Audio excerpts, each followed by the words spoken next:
Hello everyone, welcomes to Magnet Brains competition. मैं शांतनु, आपका reasoning mentor, आपके सामने आ चुका हूं। आज का एक बहुत ही शुभ दिन कह सकते हैं, आज एक शुभ शुरुआत कर सकते हैं। आज श्री गणेश आय कर रहे हैं हम लोग इसका आरआरबी पीओ और क्लर्क के लिए जो वैकेंसीज आई हैं, लगभग 8000 प्लस वैकेंसीज आई हैं।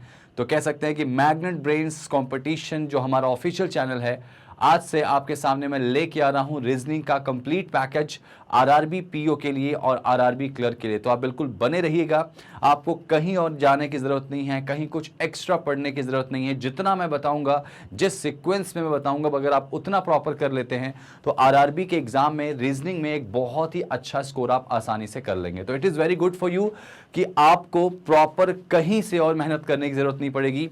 सिर्फ आइए, प्रॉपर सेशंस देखिए और अपने कंफर्म 40 मार्क्स फिक्स कर लीजिए। क्योंकि मैं टारगेट करूंगा कि रीजनिंग में जो आरआरबी में कह सकते हैं कि जो रीजनिंग आने वाली है 40 मार्क्स की, उस 40 के 40 नंबर को कैसे ग्रैब करें, किन किन टॉपिक्स को पढ़ना है, क्या एक्सपेक्टेड क्वेश्चंस हो सकते हैं, क्या एक्सपेक्टेड पेपर हो सकता है, एक एक करके सबको बात करेंगे। तो आज जो मेरा सेशन में लेके आया हूं, कहते हैं किसी चीज़ को शुरू करने से पहले उसका इतिहास जानना बड़ा ज़रूरी है।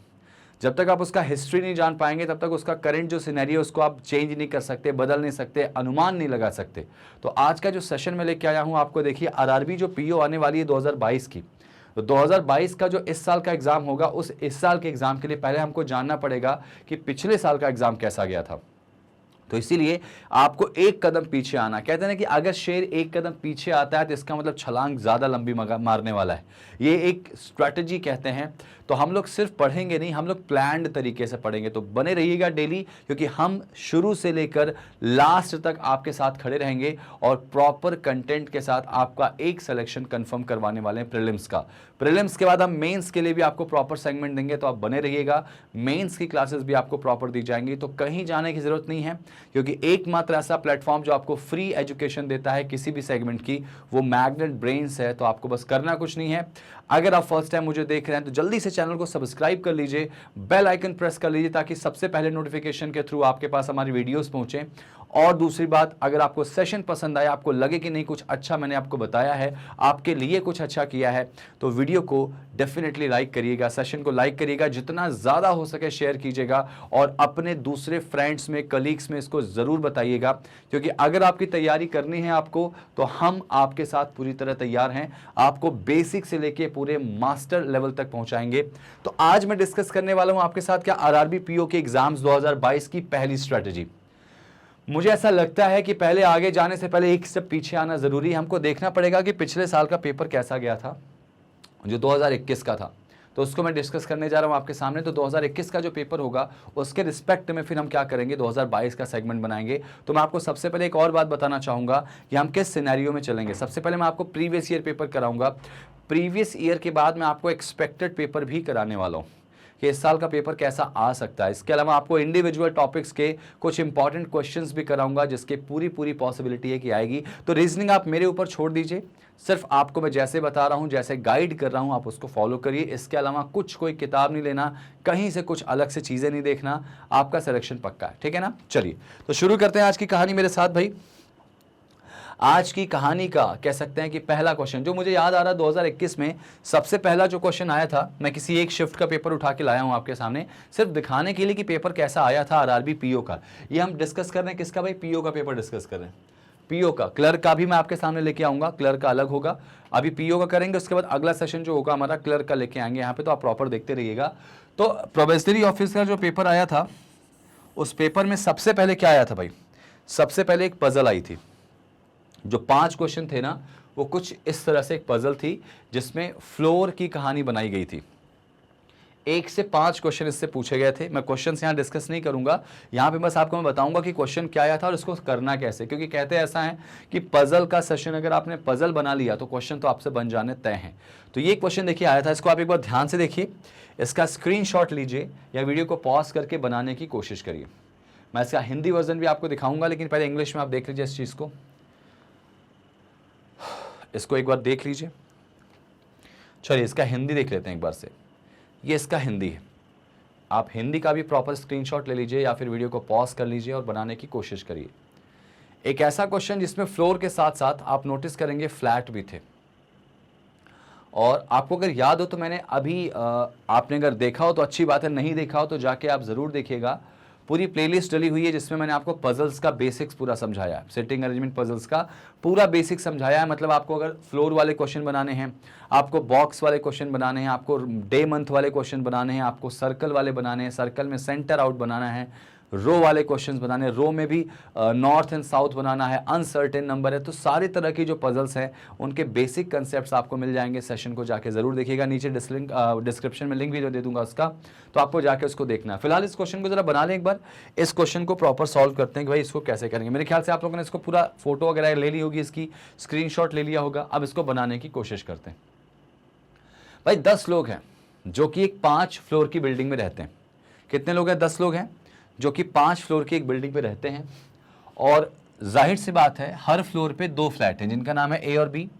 तो चलिए इसको ज़रा सॉल्व करने की कोशिश करते हैं, ठीक है।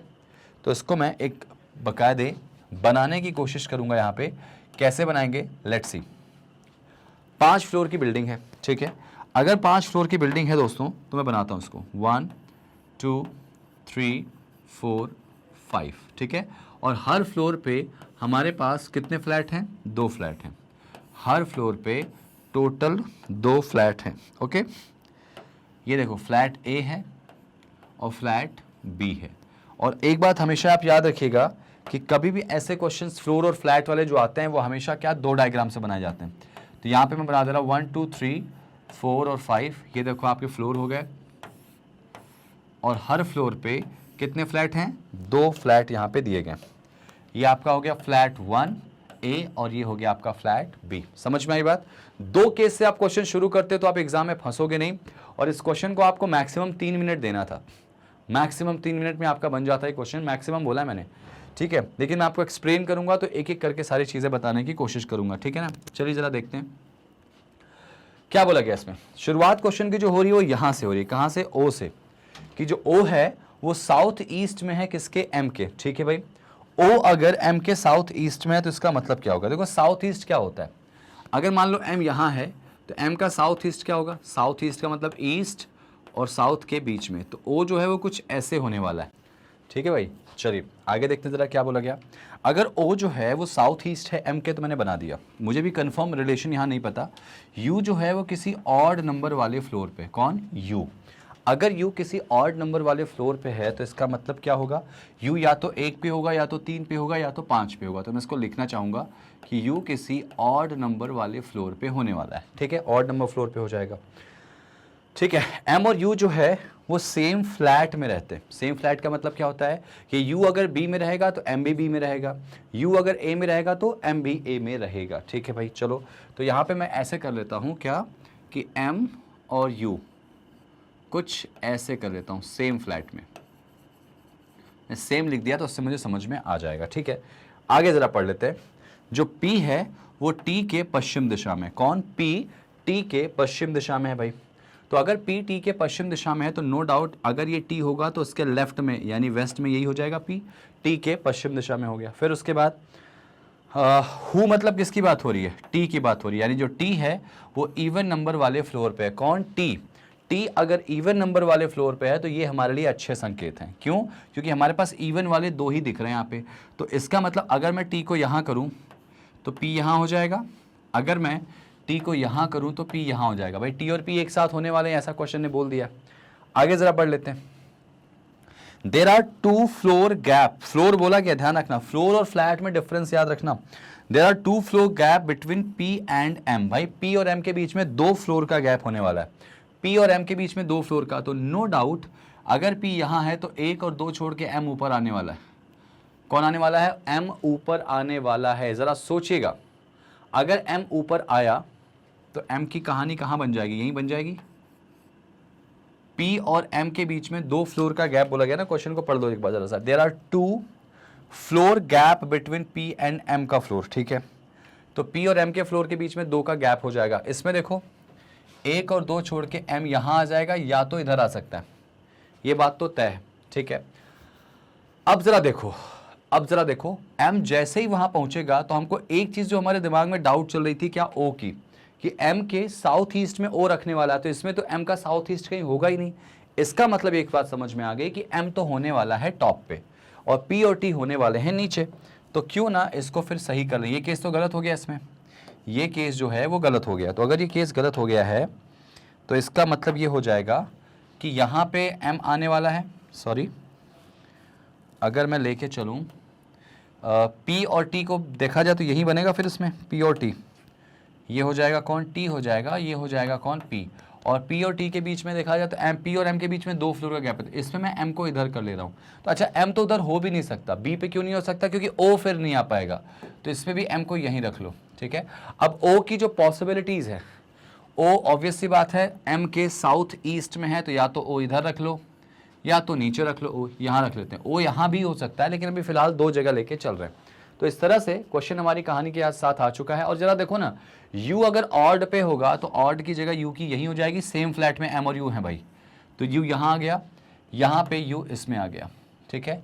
दोनों केस हमारा बिल्कुल परफेक्टली वर्क कर रहा है। आगे जरा बढ़ लेते हैं इसमें। आगे बोला गया s जो है वो नॉर्थ वेस्ट में है o के। भाई सुनो, o का नॉर्थ वेस्ट क्या होगा, जरा सोचो, o का नॉर्थ वेस्ट, अगर ये o है तो आपको पता होगा a का ये नॉर्थ, o का नॉर्थ होगा, ये वेस्ट होगा, तो इसको क्या बोलेंगे, नॉर्थ वेस्ट। कि o के नॉर्थ वेस्ट में कौन है भाई, s है, s हो जाएगा। तो इसका मतलब इस वाले केस में तो गलत हो जाएगा, o के नॉर्थ वेस्ट में s हो ही नहीं पाएगा। इस वाले में देखो यहाँ पे s हो जाएगा, तो एक काम क्यों नहीं करते, यहाँ वाले o को हटा के नीचे कर दो और o के नॉर्थ वेस्ट में s यहाँ कर लो। ये भी तो हो सकता है कि o के नॉर्थ वेस्ट में कौन आ चुका है, s आ चुका है। यहाँ भी देखो o के नॉर्थ वेस्ट में कौन आ चुका है, s आ चुका है। तो दोनों डायग्राम बिल्कुल परफेक्ट वर्क कर रहे हैं भाई। आगे देखो, n और s सेम फ्लोर पे रहते हैं, सेम फ्लोर पे n और s एक साथ जगह चाहिए मुझे, तो डेफिनेटली n यहाँ आ जाएगा, इसमें n के साथ s और इसमें भी n के साथ s, कुछ इस तरह से आने वाला है, ठीक है, नो डाउट। आगे जरा पढ़ लो, इसमें o जो है वो t के फ्लोर के ऊपर है, o t के फ्लोर के ऊपर है, तो इसमें देखो o जो है वो t के फ्लोर के नीचे आ गया, तो ये केस अब जाके गलत हुआ। अब काफ़ी देर से इसको लेके चल रहे थे, अब गलत हो गया। o देखो t के कहाँ आ रहा, ऊपर आ रहा, तो ये बिल्कुल सही जा रहा हमारा वो वाला केस, और वो हमारा परफेक्ट डायग्राम बन जाएगा। v जो है वो t के साउथ वेस्ट में, ज़रा सोचो t के साउथ वेस्ट में v है, तो v यहाँ आ जाएगा, और जैसे ही v यहाँ आया क्वेश्चन ऑलमोस्ट डन हो चुका है। और r जो है वो टॉप मोस्ट फ्लोर पे जाने वाला है, तो इसका मतलब r की जगह यहाँ खाली दिख रही है आपको, तो r टॉप मोस्ट पे चला जाएगा, और एक नाम जो बचेगा वो आपका यहाँ आ जाएगा, और एक नाम कौन सा भाई, MNOP QRST UV, ठीक है, MNOP Q बच गया बेटा, ये देखो Q आ गया, MNOP QRST UV है ना, तो ये आपका आंसर आ चुका है। तो ये हमारा फाइनल आंसर क्लियर हो गया। गॉट इट, समझ में आया आप लोगों को कैसे करना है, कैसे कर सकते हैं। जैसे ही आपको अप्रोच मिले आप उसको लेके चलिए। कभी भी फ्लोर फ्लैट वाले क्वेश्चन आ जाए तो 2 डायग्राम से जाना है, और आपको तब तक पॉसिबिलिटीज इमेजिन करनी है जब तक पॉसिबिलिटीज बन रही। कहीं भी मिस्टेक हुआ तो वहां पे एक केस खत्म होगा और एक केस आपका आंसर आ जाएगा। जरा देखें, इसमें क्वेश्चन कुछ पूछा नहीं गया था, इससे 5 क्वेश्चन पूछे गए थे। सोचो, अब आपने एक बार बना दिया तो 5 नंबर तो आपके एग्जाम में मिल गए, ठीक है, 5 नंबर सीधे सीधे आप ग्रैब कर सकते हैं। चलिए आ जाइए, अगला क्वेश्चन देखते हैं इसमें क्या आया था। अगला क्वेश्चन जो मैं देख पा रहा हूं यहाँ पे 6-7 मतलब 2 क्वेश्चन आए थे इससे, और ये क्वेश्चन क्या है भाई, ये एक तरह से कर सकते हैं कंपैरिजन बेस्ड क्वेश्चन। आप इसका स्क्रीनशॉट ले लीजिए, एक बार इसका स्क्रीनशॉट ले लीजिए या वीडियो को पॉज करके इसको ट्राई कीजिए। इससे आपको मैं क्वेश्चन भी दिखाऊंगा कौन से पूछे गए थे। देखिए यहाँ पे क्वेश्चन 2 दिए गए हैं, 1 और 2 क्वेश्चन पूछे गए थे। इस क्वेश्चन से क्या बोला गया, 6 रस्सियां हैं, उनके नाम दे दिए गए हैं, इनकी अलग अलग लेंथ है। तो ऐसे वाले क्वेश्चन को कैसे सॉल्व करते हैं, जब कंपैरिजन वाले क्वेश्चन आते हैं तो इनके बारे में कैसे बनाएंगे। जितने लोग हैं उसका एक कम डायग्राम बनाना पड़ता है। जैसे बोला गया 6 लोग हैं तो आप 5 का डायग्राम बना दीजिए। यहाँ पे कैसे बनाएंगे, 1 2 3 4 और 5, 6 हैं तो 5 का डायग्राम बना दीजिए, ठीक है ना। और उसके बाद अगर बात करें, इनकी डिफरेंट लेंथ है, अलग अलग इनकी क्या है लेंथ है। डी की लेंथ जो है वो ई से ज़्यादा है लेकिन बी से कम है। समझना, डी की लेंथ जो है वो ज़्यादा है किससे, ई से, लेकिन यही डी किससे कम है भाई, बी से कम है। उसको आप अलग से मेंशन कर लीजिए, ठीक है। ए की जो लेंथ है वो सी से ज़्यादा है, ए की लेंथ ज़्यादा है सी से, ए की लेंथ ज़्यादा है कब से, सी से, ए की लेंथ ज़्यादा है सी से। अच्छा, उसके बाद क्या बोला गया, ए की लेंथ सी से ज्यादा है लेकिन भाई बी से कम है। भाई ए बी से कम होने वाला है, तो ये देखो बी से कम होएगा तो कुछ इधर आ जाता है, बी से कम हो गया, ए बी से कम हो गया यहाँ पे, ठीक है। यानी ए जो है, सॉरी बी जो है वो हर हाल में ऊपर दिखाई दे रहा है मुझे। अच्छा आगे देखो यहाँ पे एफ की लेंथ जो है वो ज्यादा है बी से। एक अच्छे संकेत आ गए कि भाई बी से ज्यादा तो एफ आने वाला है। एफ की लेंथ बोला गया है ज्यादा है बी से। तब तक आप मेन डायग्राम पे मत जाओ जब तक आपको कंफर्म पोजीशन ना दिखाई दे। चलिए भाई आगे देख लेते हैं। सी की लेंथ जो है वो ज्यादा है डी से, ठीक है। सी की लेंथ डी से ज्यादा, कुछ आपको समझ में आ रहा है? सी की लेंथ डी से ज्यादा। भाई हमारे पास 6 लोग हैं जिसमें 1 2 3 4 5 तो आपको डायरेक्टली दिख गए, और आपको पता है कि डी के बाद क्या आने वाला है भाई, डी के बाद ई आने वाला है। तो मुझे लगता नहीं कि इसमें कोई दिक्कत जाने वाली। तो ये देखो ये आपका इक्वेशन बन गया एफ बी ए सी डी और ई, ये देखिए पूरा आ गया। अच्छा आगे इसमें जरा पढ़िए, the second longest rope length is 16 metre. दूसरी सबसे बड़ी जो रोप है वो 16 मीटर की है। तो भाई ये रोप जो है 16 मीटर की है। And third shortest rope is 9 metre. Shortest वो लगा थर्ड, तो पहली शॉर्टेस्ट, दूसरी शॉर्टेस्ट, ये तीसरी कितने की भाई 9 मीटर की यहाँ पे डिस्टेंस दे दी गई है, यहाँ पे लेंथ दे दी गई है, सॉरी। तो इस तरह से ये आपका क्वेश्चन सॉल्व हो चुका है। ऐसे क्वेश्चन को बिल्कुल यही अप्रोच लेके आप सॉल्व करोगे तो आसानी के साथ चीजें आपकी बन जाने वाली, ठीक है, आसानी के साथ चीजें बन जाएंगी। अब जब तक आपने ये बना दिया, क्वेश्चन पढ़ लीजिए। एफ ई और बी की लंबाई का सम कितना हो सकता है? किसका? ई और बी की लंबाई का सम। तो ई बी यहां पे दिख रहा 16 और ई की लंबाई का सम पूछा गया। अब जरा सोचो, जो लंबाई होगी ई की, ई और बी की लंबाई पूछी गई, यहां पे ध्यान से रखना। तो ई की लंबाई जो होगी डेफिनेटली 9 से तो कम होने वाली। अगर 9 से कम होने वाली है तो देखो हमको पूछा गया ई की लंबाई और बी की लंबाई, तो बी तो 16 हो जाएगा, बी की लंबाई जो है वो कितनी हो जाएगी 16। अब 16 में 9 से कम अगर मान लो मैं 8 तो जा नहीं सकता, ठीक है, क्योंकि ये 8 की एक्सपेक्टेशन के साथ जाऊंगा, तो 8 से कम पे ई होने वाला है। तो 8 से कम में जाएं तो 7 जाएंगे, तो 7 के साथ जाएंगे तो 23 हो जाएगा, ठीक है। और 23 से अगर कम जाएं, मान लो 16 के साथ, इसमें देखो एक बार चेक कर लेते हैं, कुछ और इन्फॉर्मेशन तो नहीं बोला गया, एक बार चेक कर लीजिए क्या सारी कंडीशन यहाँ पे दिख रही है, एक बार चेक करिए ज़रा सा। क्या बोला गया? ए की लेंथ ज़्यादा है सी से, अच्छा डी की लेंथ ज़्यादा है ई से लेकिन बी से कम है। तो डी की लेंथ ई से ज़्यादा है लेकिन बी से कम है, यहाँ पे समझ में आ गया, ठीक है। ए की लेंथ ज़्यादा है सी से, ठीक है, और यही ए छोटा है बी से, ये भी ठीक है। एफ की लेंथ बी से ज़्यादा है, सी की लेंथ ज़्यादा है किससे? डी से, सी की लेंथ ज़्यादा है डी से। और आगे बोला गया second longest rope length is 16 metre, दूसरी सबसे लंबी यानी B 16 metre and third shortest rope length is 9 metre. एक लाइन हमने छोड़ी थी, और जो डी की लेंथ है वो 7 मीटर। इससे हमको एक आसान सा कंसेप्ट मिल गया। ये चीज़ हमने छोड़ी थी कि डी की लेंथ जो है वो 7 मीटर है, और अगर डी की लेंथ 7 मीटर है तो ई की लेंथ अब आसानी से निकाल सकते हो आप लोग। क्या बोला गया था? अगर वो 7 है, ये 9 है, ये 7 है, तो लेस देन 7 होने वाला है। और अगर लेस देन 7 होने वाला है तो भाई b यानी 16 होगा।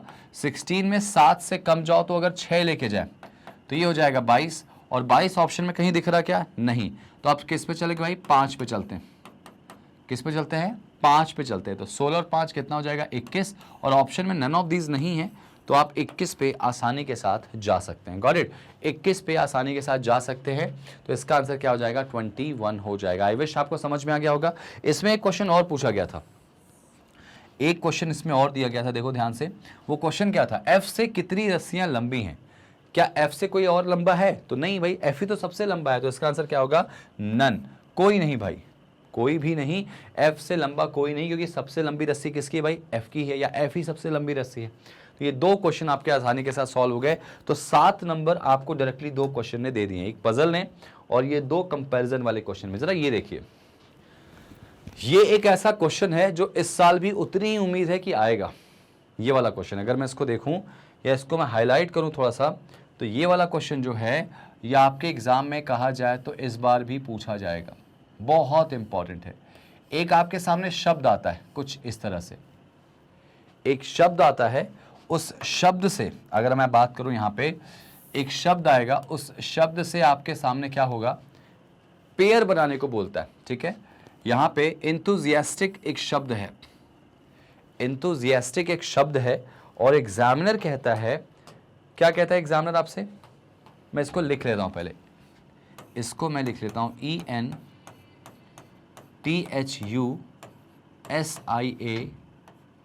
STIC, ठीक है। एग्जामिनर का स्टेटमेंट यह है भाई कि इस दिए गए शब्द में लेटर्स के ऐसे कितने जोड़े हैं, अक्षरों के ऐसे कितने जोड़े हैं जिनके बीच में उतने ही लेटर हैं जितना वो ABCD में होते हैं। क्वेश्चन समझ में आया क्या? देखिए, कहा गया इस पूरे शब्द में, अब आपको दोनों तरफ से देखना पड़ेगा, इस पूरे शब्द में लेटर्स के ऐसे कितने पेयर हैं, अक्षरों के कितने ऐसे जोड़े हैं जिनके बीच में उतने ही लेटर आ रहे हैं जितना कि वो ABCD में आते हैं। तो बहुत ही साधारण सी बात है, ज़रा चेक कर लो, इसको चेक करो ज़रा कैसे करोगे। अब आप यहाँ शुरुआत आप E से करोगे, E के इधर कुछ नहीं है, अब आप सिंपल ABCD गिनोगे। E के बाद FGH, देखो E और H का एक पेयर बन गया। तो आप देखोगे ABCD में E और H के बीच में जितने लेटर होते हैं उतने ही यहाँ भी दिखाई दे रहे हैं।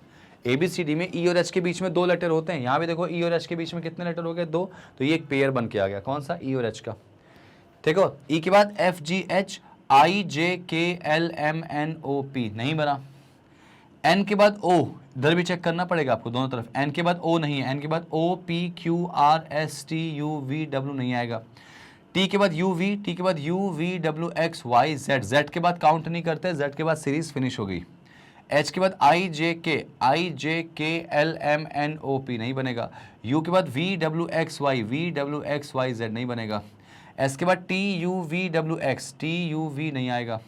I के बाद देखो JKLMN, देखो I के बाद JKLMN, देखो I से N भी बन रहा, I से N का भी यहाँ पे रिलेशन बन रहा, ठीक है। इधर देखो नहीं बन रहा। A के बाद BCDEFGH नहीं बनेगा, BCDE कुछ नहीं बन रहा। S के बाद TUVWXYZ, Z के बाद काउंट नहीं करेंगे। S के बाद T देखो एक बन रहा, S और T के बीच में एक भी लेटर नहीं आते, यहाँ भी 0 आ रहे हैं। T के बाद UVWXYZ यहाँ भी नहीं बन रहा, इधर भी नहीं बनेगा। I के बाद JKLMNOPQRS नहीं बनेगा। C के बाद DEFGHIJKLMN एक भी नहीं बन रहा। तो कितने पेयर बन के आ गए? ऐसे 3 ऐसे लेटर्स के पेयर हैं जो एक दूसरे से उतनी ही दूरी पर हैं या उनके बीच में उतने ही लेटर हैं जितना कि वो अल्फ़ाबेटिकल सीरीज में होते। तो इसका आंसर क्या आएगा? 3। Answer is 3। याद रखना, आपके देखो आसानी के साथ 8 नंबर बन चुके हैं। ये मैं समझा के बता रहा हूँ, अगर आप बनाना चाहे तो इसको आराम से हम कर सकते हैं, क्योंकि 40 क्वेश्चन बहुत आसानी के साथ आप 20 मिनट में कर सकते थे, ठीक है। चलिए आगे बढ़ जाएं इसमें। आगे देखिए, ये क्या बोला गया क्वेश्चन में कि अगर एक संख्या है, इसका आप स्क्रीनशॉट ले सकते हैं चाहे तो। इस क्वेश्चन को ध्यान से देखिए, देखिए इसको बना के देखते हैं। क्या बोला गया? एक नंबर है, इस नंबर को लिख लो जरा सा, 7265086391। ये एक नंबर है, ठीक है। अब इस नंबर में क्या बोला गया कि पहले और सेकंड वाले डिजिट को आपस में इंटरचेंज करो, ऐसे ही थर्ड और फोर्थ वाले को इंटरचेंज करो, और आगे भी ऐसे ही। कहाँ तक करना भाई? 9 तक करना है। जरा गिनो कितने, 1 2 3 4 5 6 7 8 9 10, ठीक है। क्या बोलता है एग्जामिनर कि तीसरे चौथे अंक को बदल दिया और इसी तरह 9वें और 10वें को भी बदलना है, ठीक है। मतलब 9वें पूरे को ही आपको आपस में क्या करना है? इंटरचेंज कर देना है। तो बताना क्या है कि लेफ्ट से छठवां कौन सा होगा, लेफ्ट से 6 कौन सा होगा। तो कई मासूम बच्चे यहाँ पे क्या करेंगे? एक गलती करेंगे, गलती तो नहीं कह सकता मैं, उसको बोलूँगा वो करेंगे इसको पूरा सॉल्व। ऐसे करेंगे, यहाँ पे 2 आ गया, यहाँ 7 आ गया, यहाँ पे 5 आ गया, यहाँ 6 आ गया, ऐसे करेंगे, ऐसे करके सॉल्व करेंगे। जबकि आप एग्जाम में ऐसे ना करके ये वाला टाइम आप बचा सकते हो। आपको क्या बोला गया क्वेश्चन में? बोला गया कि लेफ्ट से 6 कौन होगा, है ना। तो जनरली लेफ्ट से 6 पे कौन आ रहा, देखो जरा, ये देखो 1 2 3 4 5 6, ठीक है। 6 आ रहा, तो डेफिनेटली अगर 6 पे 8 आ रहा तो आंसर में यहाँ 8 तो आने से रहा, क्योंकि 8 की जगह पे कोई और इंटरचेंज होगा। तो 8 किससे इंटरचेंज होगा? डेफिनेटली 6 से होगा ना। तो यहाँ पे कौन आ चुका है? 6 आ चुका है। तो इसका आंसर क्या होगा कि 8वें नंबर पे लेफ्ट से कौन आएगा? तो 6 आ जाएगा। ये देखिए आंसर आ गया आपका। आपको पूरा बनाने की जरूरत नहीं थी, सिर्फ आपको 6 नंबर पे गिनना था। लेफ्ट से अगर 6 बोला गया तो लेफ्ट से 1 2 3 4 5 6 8 आ जाएगा। Got it? 8, अब 8 की जगह पे जाहिर सी बात 8 अगर यहाँ आ गया तो उसकी जगह पे 6 आएगा ना। तो यहाँ से गिनो 1 2 3 4 5 और ये क्या हो जाएगा? 6। पूरा क्वेश्चन करने की जरूरत बिल्कुल भी नहीं है, आपके नंबर यहाँ पे बन चुके हैं। देखो ये पेपर का लेवल था और बहुत स्टैंडर्ड लेवल नहीं कह सकता मैं, ठीक ठाक लेवल था। देखिए एक और पजल आई थी, इसको आप जरा सॉल्व कीजिए। 7 लोग हैं जो कि कहां देख रहे हैं आप भाई, उत्तर दिशा में देख रहे हैं। उनके पास अलग अलग संख्या में बॉल है। एक बार आप स्क्रीनशॉट लीजिए या वीडियो को पॉज करके बनाने की कोशिश करिए, जरा वीडियो को पॉज करके बनाने की कोशिश करिए।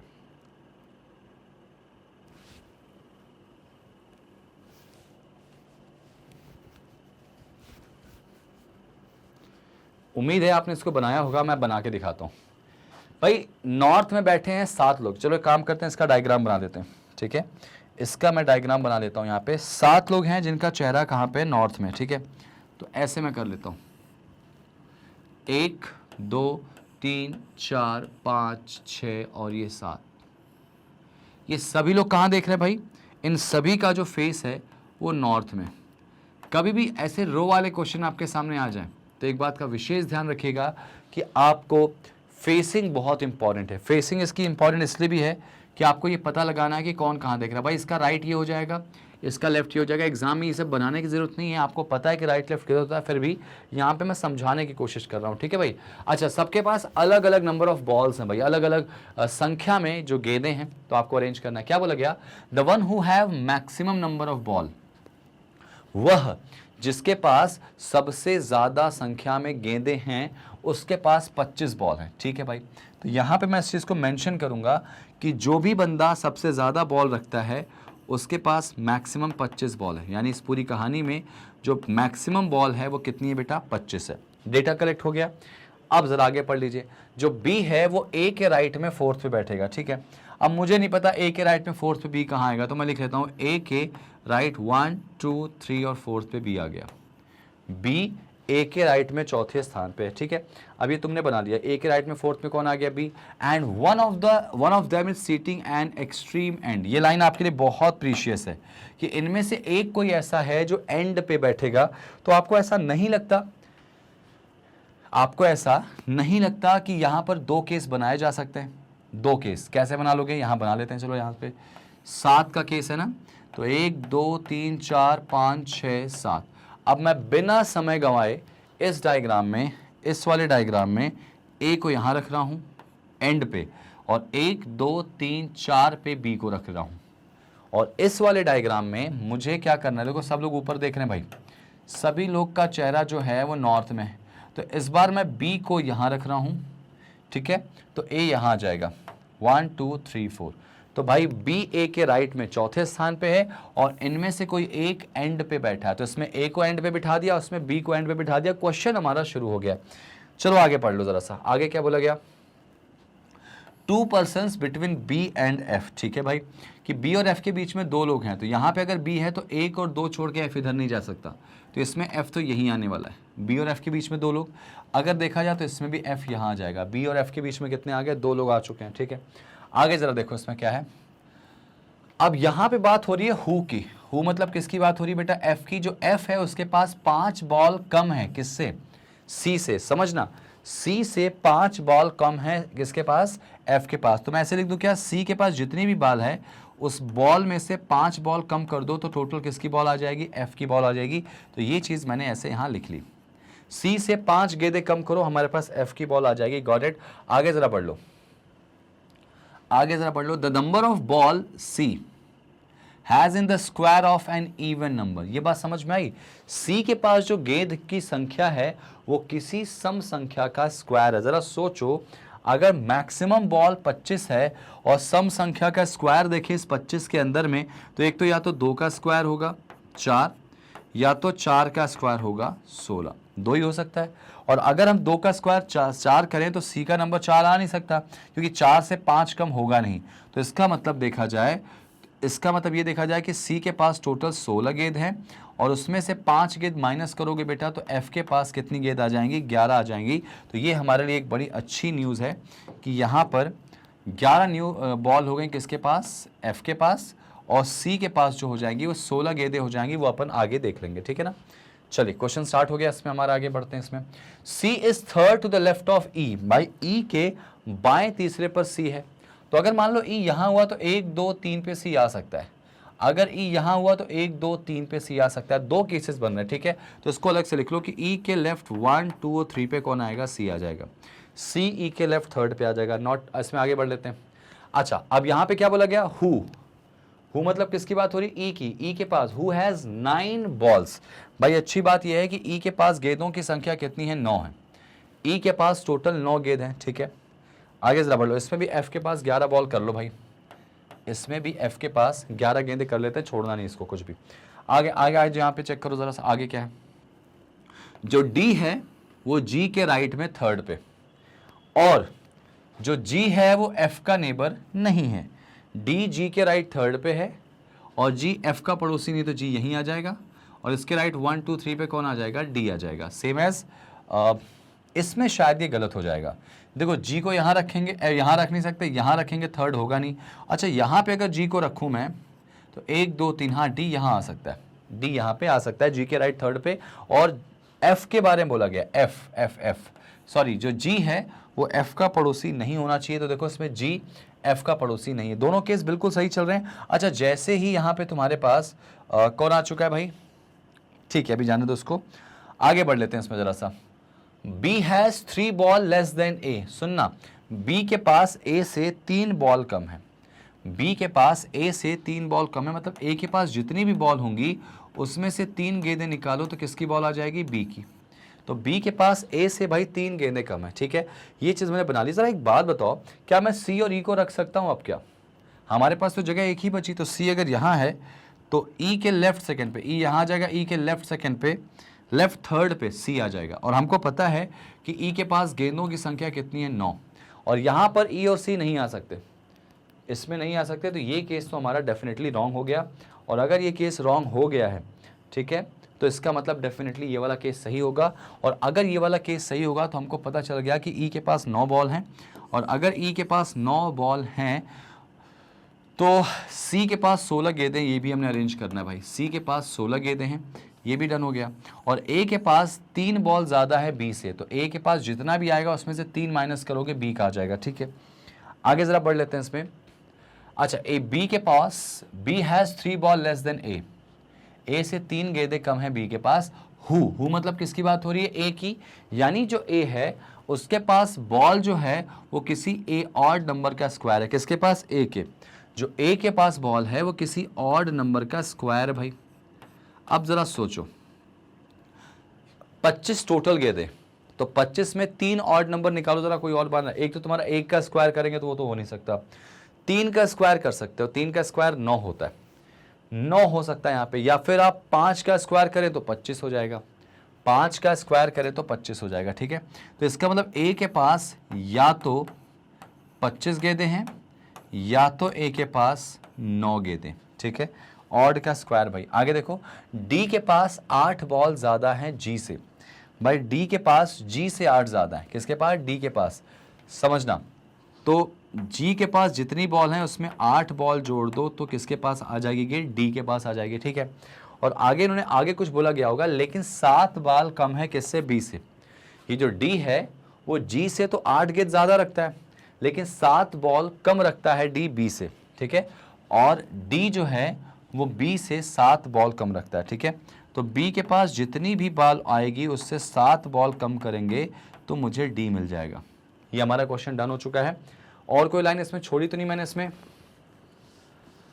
डी के पास 8 बॉल ज़्यादा है जी से, लेकिन यही जो डी है वो 7 बॉल कम रखता है बी से, ठीक है। मैक्सिमम नंबर ऑफ बॉल हमारे पास 25 हैं और बी चौथे पर ए से, ये ठीक है। वन ऑफ द सिटिंग एक्सट्रीमेंट, ये भी सही है। 2% बिटवीन बी एंड एफ, ये भी सही है। और एफ के पास 5 बॉल्स कम है किससे, सी से। एफ के पास 5 बॉल सी से कम है तो सी 16 और ये 5 कम किया तो 11, ठीक था। उसके बाद अगर देखो यहाँ पे number of ball C has is the square of even number. C के पास किसी स्क्वायर नंबर का क्या है, परफेक्ट स्क्वायर है, यहाँ पे बॉल है, ठीक है। आगे देखो बोला गया सी जो है वो ई के लेफ्ट थर्ड पे, ई के पास 9 बॉल है भाई। यहाँ पे हमने लिखा क्या, ई के पास 9 बॉल है, बिल्कुल लिख लिया यहाँ पे। अच्छा, उसके बाद क्या बोला गया, जो डी है वो थर्ड पे जी के, ठीक है। जी नेबर एफ का नहीं हो सकता। बी जो है वो 3 बॉल कम रखता है किससे, ए से। ए से 3 बॉल कम रखेगा बी। और ए जो है वो बॉल जो है, A has the number of balls which is square of an odd number, ठीक है। अब जरा सोचो, बी के पास ए से, यहीं से कहानी कुछ बनने की उम्मीद है। अगर मान लो ए के पास 25 गेंदें, एग्जाम्पल, अगर ए के पास 25 गेंदें हैं तो डेफिनेटली ए से 3 कम करो, तो ए से अगर 3 कम करोगे तो 22 गेंदें हो जाएंगी किसके पास बी के, तो बी के पास फिर ऐसे 22 गेंदें हो जाएंगे। ठीक है, अभी डाउटफुल चल रहा है भाई, चेंज हो सकता है, ए के पास 9 गेंद भी आ सकती है। ठीक है ना। अब उसके बाद जरा देखो, ये तुम्हारा बन गया है बी का ए का, और उसके बाद देखो यहाँ पे क्या बोला गया कि बी में से 7 गेंद कम करोगे तो डी के पास आएगी। तो इसका मतलब एक बात तो तय है, एक बात क्या तय है भाई, कि अगर तुम्हारे पास ए के 9 गेंद हो गई तो बी के पास 3 गेंदें कम होंगी यानी 6 हो जाएंगी, और अगर बी के पास 6 गेंदें हो जाएंगी तो क्या 6 में से तुम यहाँ पे कहा जाए कि 7 माइनस कर सकते हो? नहीं कर सकते। इसका मतलब ये बिल्कुल सही डेटा है, ए 25 हो जाएगा ऑड का स्क्वायर, और बी के पास 22 हो जाएंगी, और इस 22 में से 7 कम करोगे तो तुम्हारे पास कितना आ जाएगा? 15, और 15 किसका हो जाएगा? डी का। तो डी के पास टोटल गेंद जो हो जाएंगी वो कितनी हो जाएंगी? 15 हो जाएंगी, और जैसे ही तुम्हारे पास डी के पास 15 हो गई तो तुम देखो जी से 8 ज़्यादा होनी चाहिए 15, तो जी के पास कितना होगा भाई? कितना होगा? 8 हो जाएगा, तो 8 हो जाएगा, सॉरी कितना ज़्यादा होना चाहिए? 7 हो जाएगा इसके पास। जी के पास जो गेंदें हैं वो 7 हो जाएंगी, जिसमें 8 जोड़ोगे तो तुम्हारे पास डी की टोटल पेन आ जाएगी। तो ये देखिए आपका क्वेश्चन सॉल्व हो चुका है, सारी कंडीशन आपने बना ली और सारा का सारा क्वेश्चन आसानी के साथ बन चुका है इसमें। ठीक है भाई, चलिए इसमें क्वेश्चन देख लेते हैं ज़रा सा। इसमें हालांकि आपको देखा गया था 10 के बाद 10, 11, 12, 13 4 क्वेश्चन पूछे गए थे इसमें, तो काफ़ी अच्छे तरीके से आप स्कोर गेन कर सकते थे। इसमें क्वेश्चन हालांकि नहीं दिया मैंने। आते हैं नेक्स्ट क्वेश्चन पे। एक बार सॉल्यूशन फिर से देख लीजिए। अगर आपको क्वेश्चन बनाने आ गया, क्वेश्चन को आपने रखना सीख लिया, अप्रोच करना सीख लिया, तो ये मान के चलिए कि आपके रीजनिंग के स्कोर बहुत अच्छे आने वाले हैं। ठीक है ना। ये प्रीवियस ईयर पेपर है, इसके बाद का जो सेशंस में लेके आऊँगा वहाँ पे इंडिविजुअल टॉपिक के रिगार्डिंग आपको लगता है कोई टॉपिक है जिससे क्वेश्चन की प्रैक्टिस करनी चाहिए तो आप उसको कमेंट में मुझे बताइए। बाकी मैं अपने तरीके से आपको पूरे आरआरबी की जो अपकमिंग सीरीज़ है आपको लेके आऊँगा, जो आपके लिए काफ़ी इंपॉर्टेंट होगी। तो जितना ज़्यादा होगी वीडियो को शेयर करो, लाइक करो, प्लीज़ ये काम करो, क्योंकि इससे आपको बहुत ज़्यादा कह सकते हैं कि ज़्यादा अच्छी चीज़ें लाने में हम मदद करेंगे आपकी, और आपके सिलेक्शन में बहुत बड़ी भूमिका निभाने वाले हैं। ठीक है ना। सब कुछ फ्री ऑफ कॉस्ट है भाई। ये देखो आपके सामने एक न्यूमेरिकल सीरीज आई थी जो कि बहुत कॉमन है, एग्जाम में पूछी ही जाती है। आप देख सकते हैं यहाँ पे ऑलमोस्ट 3 क्वेश्चन के आसपास यहाँ पे इससे दिए गए थे।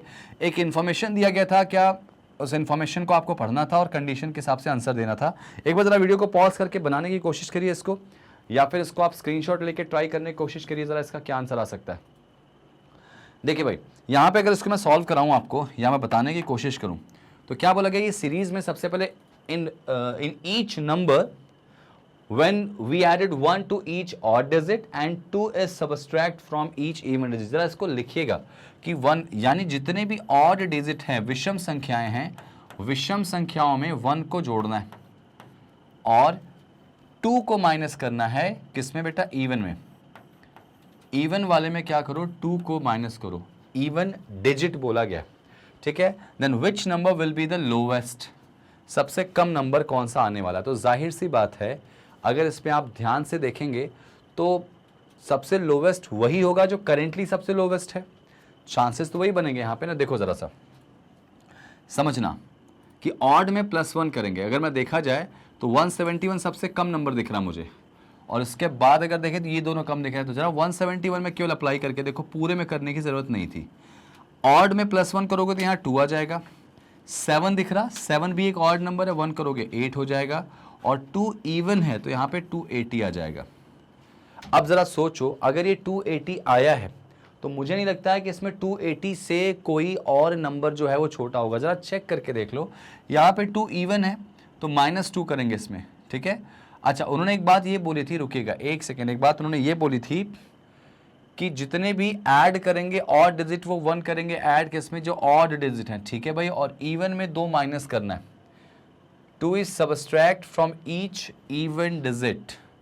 ठीक है ठीक है ठीक है। यहाँ पे शायद इसका आंसर आएगा ये वाला, ये नहीं आएगा, इसका जो आंसर आएगा वो आ जाएगा आपका ये वाला, कौन सा? 285 आ जाना चाहिए। क्यों आप एक काम करेंगे, ज़रा सा मैं पूरा बना के दिखा दे रहा हूँ, लेकिन डायरेक्टली आप इसका आंसर ये भी दे सकते हो। देखो जो सबसे छोटी संख्याएं हैं आप उनको ही चेक कर लो, उनमें ज़्यादातर चांसेस बन रहे हैं। ये तो बहुत बड़ा नंबर है, चांसेस भी नहीं बनेंगे आपके, क्योंकि आपसे क्या पूछा गया है? लोवेस्ट नंबर बताना है। विच number will be the lowest. अब जगह 285 को तुम देख लोगे तो 285 में अगर मैं कहूँगा कि 2 माइनस करें तो ये 0 आ जाएगा पहला, और दूसरा क्या आ जाएगा 8, ये भी इवन है, 2 माइनस करें तो 6 आ जाएगा, और उसके बाद 5 है जिसमें 1 जोड़ेंगे तो 1 आ जाएगा। तो डेफिनेटली यहाँ पे जो वैल्यू बन के आएगी वो कुछ ऐसी बन के आने वाली। तो देखा जाए तो उसके हिसाब से सबसे छोटी संख्या यही होगी, और क्या। तो आंसर क्या आएगा इसका 285 आ जाएगा। आपको अगर डाउट है तो आप पूरा करके देख लीजिए, करके देख लेते हैं। 873 की बात करें तो 873 में इवन में 2 माइनस करो तो यहाँ हो जाएगा 6, ऑड में 1 जोड़ो, यहाँ पे 8 हो जाएगा और यहाँ पे 4 हो जाएगा। 684 छोटा नंबर तो हो ही नहीं रहा। ये देखो इवन है, इसमें 2 माइनस करो बेटा तो यहाँ पे 4 आ जाएगा, यहाँ 8 क्योंकि 1 जोड़ देंगे ऑड में, और इवन में 2 माइनस कर देंगे तो 6। ये भी नहीं बनेगा। इसमें बन सकता था लेकिन ऑब्वियस सी बात है शुरुआत विद ऑड नंबर, और जितने भी ऑड डिजिट हैं उसमें क्या करना है, सॉरी उसमें 1 ऐड करना है। तो इसका मतलब इसमें ऐड करोगे 1 तो 2 हो जाएगा, तो स्टार्ट विद 2 तो कैंसिल हो जाएगा। यहाँ देखो स्टार्ट विद इवन डिजिट है तो इवन डिजिट में 2 माइनस करना है भाई। अगर 2 माइनस करेंगे तो ऑब्वियस सी बात है नंबर तो बहुत छोटा हो जाएगा। तो इसका आंसर डायरेक्टली आप 285 कर सकते हैं। या तो पूरा बना के करिए या आप थोड़ा सा स्मार्ट वर्क करेंगे तो आंसर बहुत जल्दी भी ला सकते हैं। पूरा करने की ज़रूरत नहीं है क्योंकि बाकी सारे ऑड से शुरू हो रहे हैं, तो ऑड से शुरू होंगे सब में +1 हो जाएगा। अगर वो +1 हो जाएगा तो नंबर बहुत बड़ा हो जाएगा ना, हमको छोटा वाला चाहिए। ठीक है, सबसे छोटी संख्या कौन सी हो जाएगी। ठीक है, चलिए आगे बढ़ते हैं। इसमें उम्मीद है कि इसका आंसर आपको पता चल गया होगा। ये देखो जरा इसमें क्या है, सीरीज वही है, क्वेश्चन चेंज हो गया कि क्या बोला गया कि if first two digit, digit का मतलब क्या होता है, ये आपस में डिजिट हैं। फर्स्ट टू डिजिट की बात की गई कि शुरुआती जो डिजिट्स हैं सभी संख्याओं में उनको आपस में इंटरचेंज कर दें। किसको, शुरुआती 2 को। कर लो जरा सा।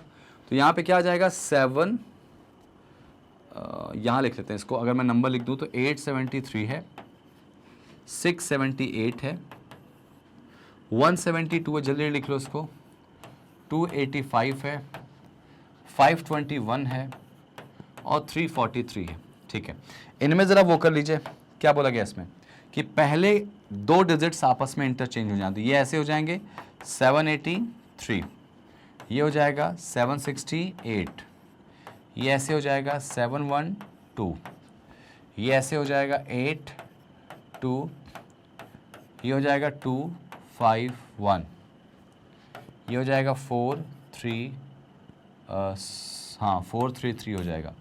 ये नंबर्स हमने क्या किए, इंटरचेंज करके कर दिए। तो क्या बोला गया है, कौन सी दूसरी सबसे बड़ी संख्या होगी, सेकंड हाईएस्ट नंबर। तो जरा देखो इसमें सबसे हाईएस्ट कौन है। इसमें देखा जाए तो सबसे हाईएस्ट कौन से नंबर दिख रहा है आपको, तो बेटा ये दिख रहा 825 जो है सबसे हाईएस्ट है। तो सेकंड पे कौन आएगा भाई, जाहिर सी बात है इसके बाद का जस्ट नंबर जो होगा वो 783 आ रहा। सेकंड हाईएस्ट नंबर पूछा गया। हाईएस्ट कौन है आपका 825, उसके बाद कौन है तो 783, और 783 हमारे ऑप्शन में नहीं होगा, इसका जो ओरिजिनल आंसर है वो होगा। तो 873 इसका आंसर हो जाएगा। इसका जो ओरिजिनल आंसर होता है वही आपका आंसर ऑप्शन में दिया जाएगा, तो आपका वो आंसर हो जाएगा। समझ में आई बात। इस तरह से किसी भी क्वेश्चन को सॉल्व करके नंबर ग्रैब किया जा सकता है। चलिए बढ़ते हैं नेक्स्ट क्वेश्चन पे।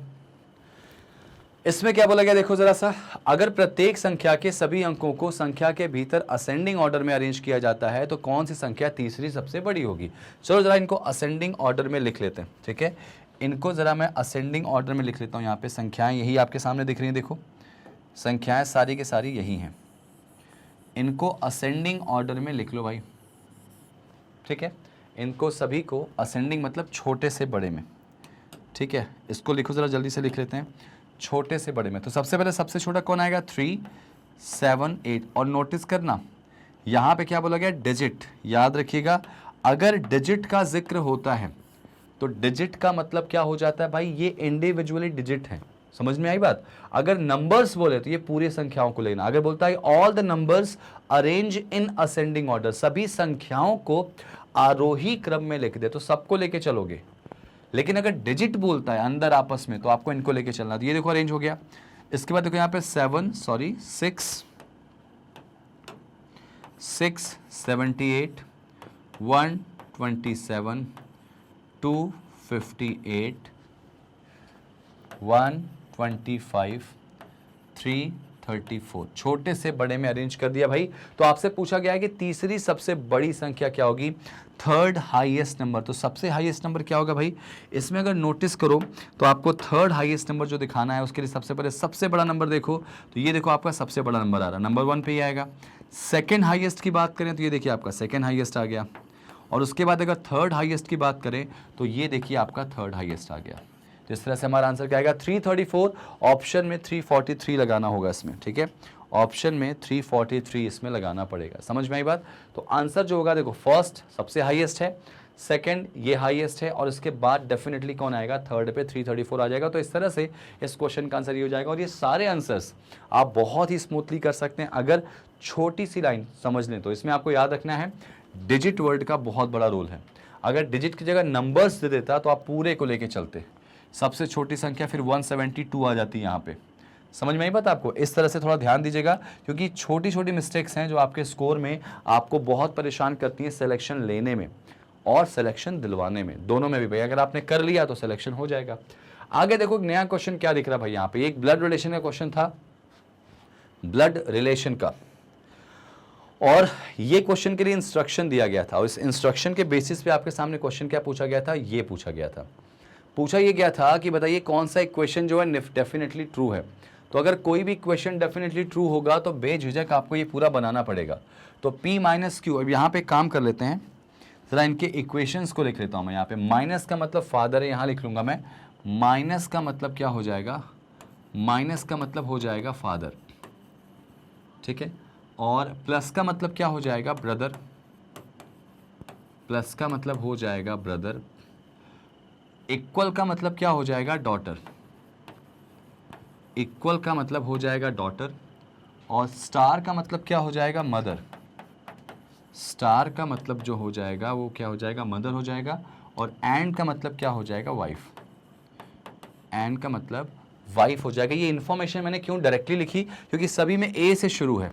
अगर किसी में बी से शुरू होता तो उसको मुझे पूरा लिखना पड़ता, B is a brother of A, लेकिन सब में ए से शुरू है तो आप ऐसे शॉर्टकट में लिख सकते हो। आप जरा इधर आ जाओ, क्या बोला गया कि इक्वेशन कौन सा डेफिनेटली क्या है, समझना ध्यान से, which of the following statement is definitely false. एक बहुत इंपॉर्टेंट बात ध्यान रखना, स्टूडेंट्स यहाँ पे ध्यान नहीं देते, वो ट्रू वाला करके आ जाते हैं। फॉल्स वाला क्वेश्चन आया था यहाँ पे ब्लड रिलेशन से। तो आप नोटिस करो 2 पजल अभी तक आ चुकी है, 2 पजल में एक रो की पजल थी, एक फ्लोर और फ्लैट वाली पजल थी। इसके अलावा आपकी न्यूमेरिकल सीरीज आ चुकी है, इसके अलावा ब्लड रिलेशन। तो ये टॉपिक को थोड़ा नोटिस करते चलना, इसी के बेसिस पे इस बार का भी पेपर आ सकता है। तो p minus Q minus R, और माइनस का मतलब फादर होगा, यानी p पापा हैं क्यू के, क्यू पापा हैं आर के, ठीक है। तो p पापा हैं क्यू के, और क्यू किसके पापा हैं, आर के। पापा मतलब मेल, और मेल को मैं बॉक्स में बनाऊंगा। आर एंड एस, एंड का मतलब क्या होगा, वाइफ, आर किसकी वाइफ है, एस की, तो एस इसके क्या हो जाएंगे, हस्बैंड हो जाएंगे। एस माइनस ई, या फिर एस जो है वो क्या है, ई के पापा, तो ई के पापा एस हो गए, ठीक है। और उसके बाद दिया गया था ई एंड एफ, एंड का मतलब वाइफ, ई वाइफ किसकी हो जाएंगी, एफ की, तो डेफिनेटली एफ जो होंगे क्या होंगे, हस्बैंड हो जाएंगे। एफ प्लस टी, प्लस का मतलब भाई, एफ भाई है किसका, टी का, तो टी उसकी बहन भी हो सकती है, भाई भी हो सकता है। इक्वेशन बन चुका है। अब देखो पहला कि क्या आर क्यू की बेटी है, ये बात गलत है, तो क्यू की बेटी आर, ये बात बिल्कुल सही है। बच्चे क्या करेंगे, इसका आंसर यही दे देंगे, नहीं ये गलत है, क्योंकि एक्चुअली ये सही है, तो ये हमारा आंसर नहीं हो सकता, हमको फॉल्स बताना है। पी आर के ग्रैंडफादर है, तो देखो आर के ग्रैंडफादर पी दिख रहे हैं, ये भी सही है, तो ये आंसर नहीं होगा। ई आर की डॉटर इन लॉ है, तो जो ई है वो आर की डॉटर इन लॉ है, नहीं है बेटा, ई जो है वो आर की डॉटर ही है, तो इसका मतलब ये वाला गलत हो जाएगा, और यही हमारा आंसर होने वाला है थर्ड। चौथा भी चेक कर लो, एफ एस का सन इन लॉ है, तो हाँ एस की बेटी का पति जो है वो दामाद ही होता है, सन इन लॉ होगा, तो ये भी हमारा आंसर नहीं आएगा। और सारे सत्य तो हैं ही नहीं, तो इसका आंसर क्या आ जाएगा, ऑप्शन नंबर 3। और आपके एग्जाम में 1 नंबर आपको ये फिक्स मिल चुके। लेवल बहुत अच्छा आया था एग्जाम का, मतलब आपको अगर मैं बात करूं तो ऑलमोस्ट हर स्टेट में जो जनरली कट ऑफ देखा गया था वो 60, 62, 59, 63 के अराउंड दिया था आउट ऑफ 80। तो इस बार भी आप इसी तरह से तैयारी करेंगे तो लेवल कितना अच्छा है, और एक्यूरेसी बहुत इंपॉर्टेंट यहाँ पे रहेगी किसकी, रीजनिंग की। ये स्कोरिंग सब्जेक्ट है भाई, इसीलिए बात कर रहा हूँ इसकी मैं, ठीक है। आ जाओ आगे, नेक्स्ट पे देखो क्या है। अब नेक्स्ट पे पूरा क्वेश्चन अलग हो गया, एक क्वेश्चन आया था इसमें इससे। अब देखो यहाँ पर इसको बोलते हैं चाइनीज कोडिंग। ब्लड रिलेशन के बाद यहाँ पे देखो चाइनीज कोडिंग आपके सामने आ चुकी है, और ये चाइनीज कोडिंग की बात करूंगा तो इससे आपके 5 क्वेश्चन तक पूछे जा सकते हैं, और इस बार भी चाइनीज कोडिंग से क्वेश्चन पूछे जाएंगे प्रीलिम्स में। ठीक है भाई, जरा देखो यहाँ पे क्या पूछा गया, एप्लीकेशन का कोड क्या होगा, जल्दी से देख के बता दो यहाँ पे। इसके लिए प्रॉपर मैंने सारे सेशंस आपको दे रखे हैं। अगर आपको लगता है कि सर ये सारे टॉपिक कहाँ मिलेंगे, कैसे पढ़ें, बेसिक्स ही नहीं क्लियर है, कैसे बनाएं, तो आप लोगों को सारा का सारा इंफॉर्मेशन डिस्क्रिप्शन में मिल जाएगा। मैंने इन सभी टॉपिक की, जितने भी आपने अभी पढ़े हैं, इन सभी टॉपिक की बेसिक प्रॉपर वीडियो कंसेप्ट वाली बना के दे दी है। आप जाइए, वो पूरी प्लेलिस्ट आप खत्म करिए, अभी बहुत टाइम है, रीजनिंग आपको पूरे 40 करने हैं, ठीक है ना, ताकि मैं आगे जब आपके सामने सीरीज के आगे कंसेप्ट लेके आऊंगा तो वहां एटलीस्ट आप एग्जाम निकाल के सारी चीजें लाके दे सकते हैं। ठीक है, क्या बोला गया इसमें, क्या बोला गया कि एप्लीकेशन का कोड क्या होगा, तो ये देखो एप्लीकेशन दिख रहा, एप्लीकेशन फर्स्ट में है, सेकंड में नहीं, थर्ड में नहीं, फोर्थ में दिख रहा, एप्लीकेशन जो है वो चौथे में दिख रहा। तो भाई अगर पहले और चौथे में कॉमन है ये, तो इसके जो कोड होंगे वो भी पहले और चौथे में कॉमन होंगे। तो अब एक ऐसा कोड चुनिए जो पहले और चौथे दोनों में ही कॉमन हो। तो CZ यहां दिख रहा मुझे, CZ और तो कहीं नहीं दिख रहा, तो ये हो सकता है NC नहीं है, बिल्कुल नहीं होगा, ST वो भी नहीं है, बिल्कुल नहीं होगा, BD ये भी नहीं है, ये भी कैंसिल होगा। तो इसका आंसर क्या आ जाएगा, CZ should be the answer. CZ code हो जाएगा किसका, एप्लीकेशन का। और यहां देखिए CZ ऑप्शन में है क्या, क्या ऑप्शन में CZ है, ऑप्शन में CZ है, देखो जरा सा, किसका पूछा गया, एप्लीकेशन कोड, CZ इसमें है क्या, नहीं है, तो फिर इसका आंसर नन ऑफ दीज आएगा। एप्लीकेशन का पूछा गया था, क्यों यही पूछा गया था ना, हाँ एप्लीकेशन का। तो एप्लीकेशन का आप देख सकते हैं, फिर से एक बार चेक कर लीजिए, एप्लीकेशन फर्स्ट में है, एप्लीकेशन लास्ट में, सेकंड में नहीं, थर्ड में नहीं। अब एक ऐसा कोड जो सिर्फ सेकंड और लास्ट में, फर्स्ट और लास्ट में हो, तो देखो CZ यहाँ पे देखो कॉमन मिल जाएगा, CZ इसमें भी नहीं है, इसमें भी नहीं है, NC है नहीं तो होगा नहीं, ST है नहीं तो होगा नहीं, BD नहीं होगा। तो ये कंफर्म है कि CZ इसका कोड हो जाएगा एप्लीकेशन का। और अगर वो नहीं कहीं दिखाई दे रहा है तो आप बेझिझक होकर नन ऑफ दीज लगाइए, आपका आंसर आ चुका है। ठीक है भाई, तो इसका आंसर आएगा CZ ऑप्शन में ना होने के कारण हम क्या लगाएंगे, इनमें से कोई नहीं। इस पर भी भरोसा रखो भाई, ऐसे 5 क्वेश्चन तक आपको पूछे जा सकते हैं। अगला क्या था भाई, पोस्ट का कोड क्या होने वाला है, किसका पूछा गया, पोस्ट का। जरा पोस्ट का कोड अगर आपसे मैं पूछूं मैं, तो जरा देखिए इसमें पोस्ट आपको कहाँ दिखाई दे रहा है भाई, पहले में तो पोस्ट यहाँ दिखाई दे रहा है, सेकंड में पोस्ट यहाँ दिखाई दे रहा है, थर्ड में नहीं है, फोर्थ में नहीं। तो जो पोस्ट वर्ड है ना, वो सिर्फ पहले में है और कहाँ पे है, दूसरे में है। तो इसका जो कोड होगा वो भी पहले और दूसरे में कॉमन होगा। तो अब एक ऐसा कोड ढूंढिए जो पहले और दूसरे में कॉमन हो। तो जरा CZ की बात करें, ये तो होने से रहा, ये नहीं होगा क्योंकि एप्लीकेशन का हो गया। NC भाई, NC दिख रहा मुझे यहाँ पे, NC नीचे तो कहीं नहीं है, नहीं, तो ये हो सकता है। ST इसमें नहीं है, BD इसमें नहीं, तो इसका मतलब NC should be the code of किसका, पोस्ट का। भाई NC कोड हो जाएगा भाई इसका। ऑप्शन में है क्या NC, बिल्कुल दिख रहा है आपको, आंसर इज NC हो जाएगा। ठीक है भाई, चलिए आगे देखिए। अगला क्वेश्चन क्या था इसमें कि भाई BD किसका कोड है। क्वेश्चन में क्या पूछा गया, देखो 5 क्वेश्चन तक आते हैं, BD किसका कोड है, जरा चेक कर लीजिए। इसमें यहाँ पर BD की बात करूँ मैं, तो सबसे पहले BD कहाँ दिखाई दे रहा है आपको, BD यहाँ दिखाई दे रहा है, फर्स्ट में, सेकंड में नहीं है, थर्ड में दिखाई दे रहा है, फोर्थ में नहीं है भाई। तो इसका मतलब जो ऑब्वियस सी बात है, BD है, उसका कोड जो होगा, शब्द, वो पहले और तीसरे में कॉमन होगा। तो फर्स्ट और थर्ड में कॉमन क्या दिख रहा है, note, application, job, post, book, job, note और लॉजिक। तो आप नोटिस करोगे कि 2 ऐसे शब्द हैं यहाँ पर जो इन दोनों में दिखाई दे रहे हैं।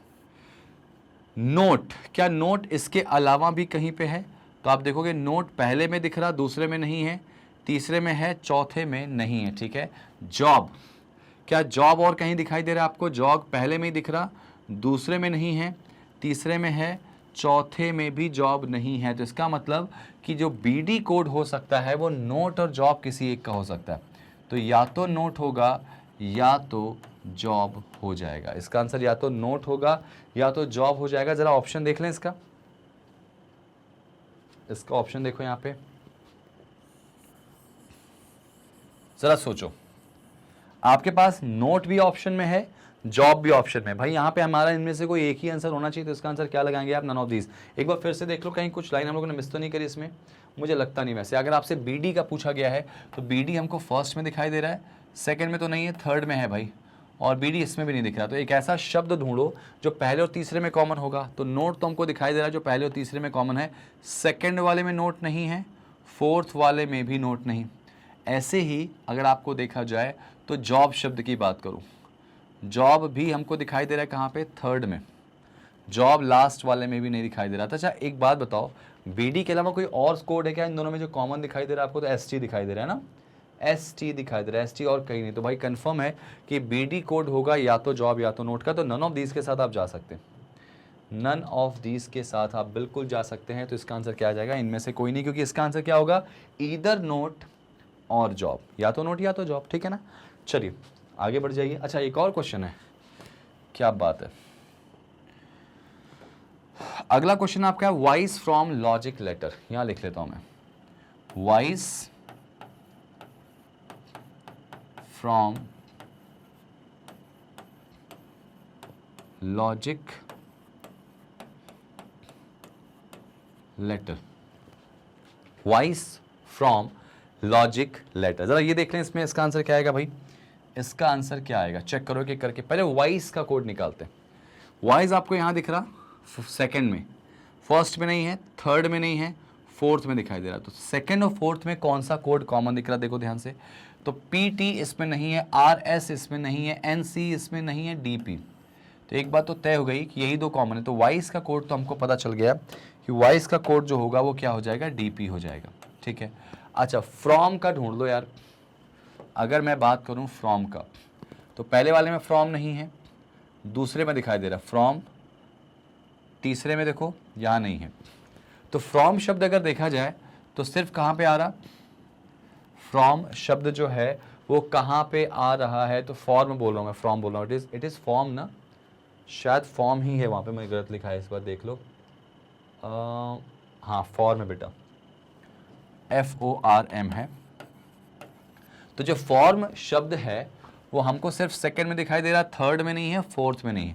तो इसका जो कोड होगा वो भी सिर्फ सेकंड में ही कॉमन होगा। तो एक ऐसा कोड जो सिर्फ सेकंड में दिखाई दे रहा, PT कहीं है क्या और यहाँ दिख रहा है, ये नहीं होगा। RS ऊपर है क्या, नहीं है, इसमें है क्या, नहीं है, इसमें है क्या, नहीं है, तो ये हो जाएगा। NC ऊपर है, नहीं होगा, DP नीचे नहीं होगा। तो इसका मतलब फॉर्म का जो कोड हो जाएगा बेटा वो RS हो जाने वाला है, ठीक है। RS should be the answer. Logic का हम लोगों ने ढूंढना, जरा सा लॉजिक का ढूंढ लेते हैं इसमें। Logic logic logic logic word ढूंढो भाई, कहाँ दिख रहा, लॉजिक शब्द कहाँ दिखाई दे रहा है इसमें, लॉजिक कहाँ दिखाई दे रहा है, लॉजिक यहाँ दिखाई दे रहा है, और लॉजिक लास्ट की दो में दिखाई दे रहा है, ऊपर नहीं है भाई, लास्ट के दो में। तो दो ऐसे कोड ढूंढो जो सिर्फ लास्ट में हो। तो BD नहीं है, MS है, MS ऊपर तो नहीं है, PT है नहीं, और ST है नहीं। तो बस MS हो जाएगा किसका, लॉजिक का, ठीक है। MS और लेटर का और ढूंढ लीजिए, कहानी खत्म। लेटर का और ढूंढ लीजिए, कहानी खत्म। तो लेटर इसमें कहाँ दिखाई दे रहा है भाई, फर्स्ट वाले में लेटर नहीं, सेकंड वाले में लेटर नहीं, थर्ड वाले में लेटर नहीं, और फोर्थ वाले में भी लेटर नहीं। ज़रा ध्यान देना, लेटर देखो तो फर्स्ट में भी नहीं है, सेकंड में भी नहीं है, थर्ड में भी नहीं है, फोर्थ में भी नहीं है। तो लेटर जो आपका कहीं है ही नहीं। अगर लेटर कहीं नहीं है तो इसका जो कोड होगा वो भी क्या होगा, ऑप्शंस में नहीं मिलना चाहिए। तो ज़रा देख लीजिए, इन तीन के तो कंफर्म हो गए। एक और जो है उसको भी चेक कर लेते हैं हम लोग। यहाँ पे देखो ज़रा सा, तो DPRSMS ढूंढो ज़रा, DPRSMS, DPRSMS नहीं है इसमें, DPRSMS ये भी दिख रहा, इसमें होगा नहीं। अब बचा क्या, NC और FM। तो आपको दिखा होगा कि NC जो है वो किसी का कोड था, देखो ध्यान से, NC यहाँ पे दिख रहा होगा आपको, NC दिख रहा। तो जब लेटर है ही नहीं तो इसका कोड ये कैसे हो सकता है, तो इसका मतलब जो कोड होगा NC के अलावा, देखो यहाँ पे NC के अलावा FM तो कहीं दिख नहीं रहा, नहीं, तो इसका मतलब FM वाला कोड जो हो जाएगा वो हो जाएगा किसका, आपके इस दिए गए क्वेश्चन का। भाई जब लेटर है ही नहीं तो इसका कोड भी कैसे होगा, तो इसका आंसर क्या आ जाएगा आपका, DPRSMS और FM। तो इसका आंसर हमारा निकल के आ चुका है। तो बस इसको इसी तरह से प्रॉपर सॉल्व करते हैं। समझ में आई बात आपको? चलिए बढ़ते हैं आगे की तरफ। तो भाई इससे 5 क्वेश्चन आपके डेफिनेटली बन जाएंगे और ये पांचों क्वेश्चन आपके लिए इंपॉर्टेंट है। भाई ये देखो इनइक्वालिटी के भी क्वेश्चन आए थे, तो आप देख लो कौन कौन से टॉपिक आपसे पूछे गए थे, तो उसके रिगार्डिंग अपनी प्रिपरेशन को अंजाम लो। बाकी हम तैयार हैं, हमारी टीम तैयार है, मैं तैयार हूं आपको आसानी से वहां तक ले जाने के लिए, बस आपको बने रहना है। सेशन को लाइक और शेयर जरूर कर देना। क्या बताना भाई कौन सा उत्तर सही है, तो यहाँ पे हमको पी से एफ जाना है। देखो पी से एफ जाने के लिए पहले पी से कहाँ जाओगे, देखो पी यहाँ दिख रहा, पी से एफ जाने के लिए भाई देखो यहाँ पे कॉमा लगा है, तो इन दोनों में ऑब्वियस सी बात है कौन सा लेटर है जो कॉमन है, टी कॉमन है, तो पहले पी से टी चलें और फिर टी से कहाँ जाएंगे, एफ। तो पी से टी मतलब पीछे से आगे जाओगे तो साइन पलट जाएगा, लाइक ऐसा हो जाएगा साइन। अब देखो टी से जाओगे पीछे से आगे जा रहे हो साइन पलट जाएगा, इक्वल को पलटोगे वही होगा। ग्रेटर यहाँ पे दिख रहा है, देखो टी से की तरफ से जा रहे हैं तो ग्रेटर दिख रहा, तो ये पलट के कुछ ऐसा हो जाएगा, ठीक है। और उसके बाद ये वाला साइन कुछ ऐसा हो जाएगा। इन सारे साइन में प्रेफरेंस हम ग्रेटर को देंगे। क्या वो ग्रेटर हमको फर्स्ट में दिखाई दे रहा, बिल्कुल नहीं दे रहा, तो ये गलत हो जाएगा। सेकंड देखो आई से आर चेक करना जरा, देखो सेकंड वाले में आई से आर जाना। भाई आई से आर कैसे जा सकते हो, तो आई से टी जाओगे, टी से आर जाओगे, आई से टी गए तो इक्वल, और टी से आर में देखो साइन ऑपोजिट दिख रहा, टी से आर में कुछ साइन ऐसा दिखाई दे रहा। तो साइन अगर ऑपोजिट होगा तो कोई भी कंक्लूजन जो है होगा बेझिझक यहाँ पे क्या हो जाएगा, गलत हो जाएगा। अगर कोई दो कंक्लूजन एक साथ आपको गलत दिखाई दें तो यू मस्ट चेक ईदर और कंडीशंस। क्या यहाँ पे ईदर और लग रहा, ईदर और नहीं लगेगा क्योंकि एलिमेंट एक जैसे नहीं और एलिमेंट एक जैसे बनाए भी नहीं जा सकते, ठीक है। तो इस क्वेश्चन का आंसर क्या होगा हमारा, नन फॉलो या नन ऑफ दीज नहीं कह सकते, नीदर वन नॉट टू आ जाएगा आंसर इसका, ठीक है। आंसर इज ना तो पहला सही है ना ही दूसरा सही है। चलिए आ जाइए अगला क्वेश्चन क्या है भाई, यहाँ पे आंसर क्या आएगा इसका, neither one not two, option number D आ जाएगा। ईदर और का ध्यान रखना भाई, इनइक्वालिटी ईदर और के साथ बहुत ज्यादा वैल्यूएबल आपको पूछी जाती है, ठीक है। चलिए आगे बढ़ते हैं इसमें। आगे क्या भाई, एक क्वेश्चन और देखिए जरा इसका। अब की बार आपको x से e की तरफ चलना है, x से e की तरफ चलना है भाई। ये देखो जरा x की बात अगर करूं मैं तो x ये रहा और e यहां दिख रहा मुझे, और x को e ले जाने के लिए पहले x को कहां ले जाना पड़ेगा, u के पास, फिर u से ले जाना पड़ेगा h के पास, और h से फिर कहाँ जाओगे आप, e के पास। तो जब x से u की तरफ जाओगे पीछे से आगे जाओगे साइन पलट जाएगा, ऐसे हो जाएगा। u से h इक्वल का साइन है, कोई फर्क नहीं पड़ता। h से e जाओगे तो ये साइन आएगा। भाई इन तीनों में प्रेफरेंस किसको देंगे, इसको प्रेफरेंस देंगे, ठीक है। इन तीनों में अगर इसको प्रेफरेंस देंगे तो डेफिनेटली वो चीज़ यहाँ दिखाई दे रही, अगर हाँ तो ये बिल्कुल सही है। समझ में आई बात आपको, सही है। अब जरा L से E चेक कर लो, L से अगर E चेक करेंगे तो कैसे चेक करेंगे जरा वो देख लीजिए। L से E की तरफ अगर जा रहे हो आप तो वेयर इज द L, ये रहा L, और L से E जाने के लिए डेफिनेटली पहले L से कहाँ जाना पड़ेगा आपको, H की तरफ जाना पड़ेगा। L से H जाओगे और H से E की तरफ आप जा सकते हो। तो L से H जाओगे तो यहाँ पे तीन साइन है, साइन पलट जाएंगे, तो ऑब्वियस सी बात है ऐसे ये साइन और ये साइन आपको यहाँ पे बनता दिखाई देगा। और ऑब्वियस सी बात है H से E की तरफ जाओगे तो ये साइन तो ऐसे ही रहेगा। राइट से लेफ्ट की तरफ जाएंगे, पीछे से आगे की तरफ तो साइन पलट जाता है, और अगर सीधे जाएंगे लेफ्ट से राइट तो जैसे साइन है वैसे ही रहेगा। इन तीनों में प्रेफरेंस ऑब्वियस सी बात है इसको देंगे, वो यहाँ दिखाई दे रहा। तो ये दोनों ही निष्कर्ष अपनी अपनी जगह पे बिल्कुल सही है, तो इसका आंसर क्या आ जाएगा, बोथ फॉलोज, ऑप्शन नंबर ई। याद रखना इनइक्वालिटीज के भी क्वेश्चन काफी हद तक पूछे गए थे और आपको उनको बहुत ध्यान से सॉल्व कर लेना है, ठीक है। चलिए बढ़ते हैं अगले क्वेश्चन की तरफ। अगला क्वेश्चन हमारा क्या होगा, ध्यान से देखिए जरा, इस क्वेश्चन को ध्यान से देखिए, वीडियो को पॉज करके बनाने की कोशिश करिए जरा, ठीक है। उम्मीद है आपने इसको बनाया होगा और आपने बहुत सही तरीके से बनाया होगा। देखो क्या बोला गया, ये एक ऐसा क्वेश्चन आया था जिसको डायरेक्शन डिस्टेंस के कह सकते हैं कि कॉम्प्लिकेटेड क्वेश्चंस में गिना जाता है। मतलब इसमें ना आपको ये मान के चलिए कि इरिटेशन भी हो सकती है, थोड़ा भी गलत हुआ तो क्वेश्चन बिगड़ जाएगा। कैसे शुरू करेंगे, इसमें हमेशा जो सेकंड पर्सन होता है क्वेश्चन वहीं से शुरू करते हैं। पॉइंट P जो है वो 8 मीटर वेस्ट है G के, तो पहले G बनेगा, ठीक है। मैं यही बनाता हूँ, G के वेस्ट में 8 मीटर पे P है, ठीक है। तो ये देखिए G अगर मैं लेके चलता हूँ यहाँ पे, ठीक है, G के वेस्ट में 8 मीटर पे P जाने वाला है, तो इसको आप बेझिझक बना लीजिए, ठीक है। यहाँ पे अगर मैं लेके चलूँगा तो P जो है वो G के वेस्ट में 8 मीटर पे, ठीक है। तो ये अगर G है, इसके वेस्ट में P को हमने कर दिया 8 मीटर पे, किसको कर दिया हमने, P को प्रॉपर कर दिया, ठीक है। आगे देखो कि जो पॉइंट G है वो 16 मीटर ईस्ट है T के, G T के ईस्ट में 16 मीटर पे। ज़रा सोचो T का ईस्ट किधर होगा, T के ईस्ट में G जो है वो 16 मीटर पे, तो T ऑब्वियस सी बात है इधर ही होगा।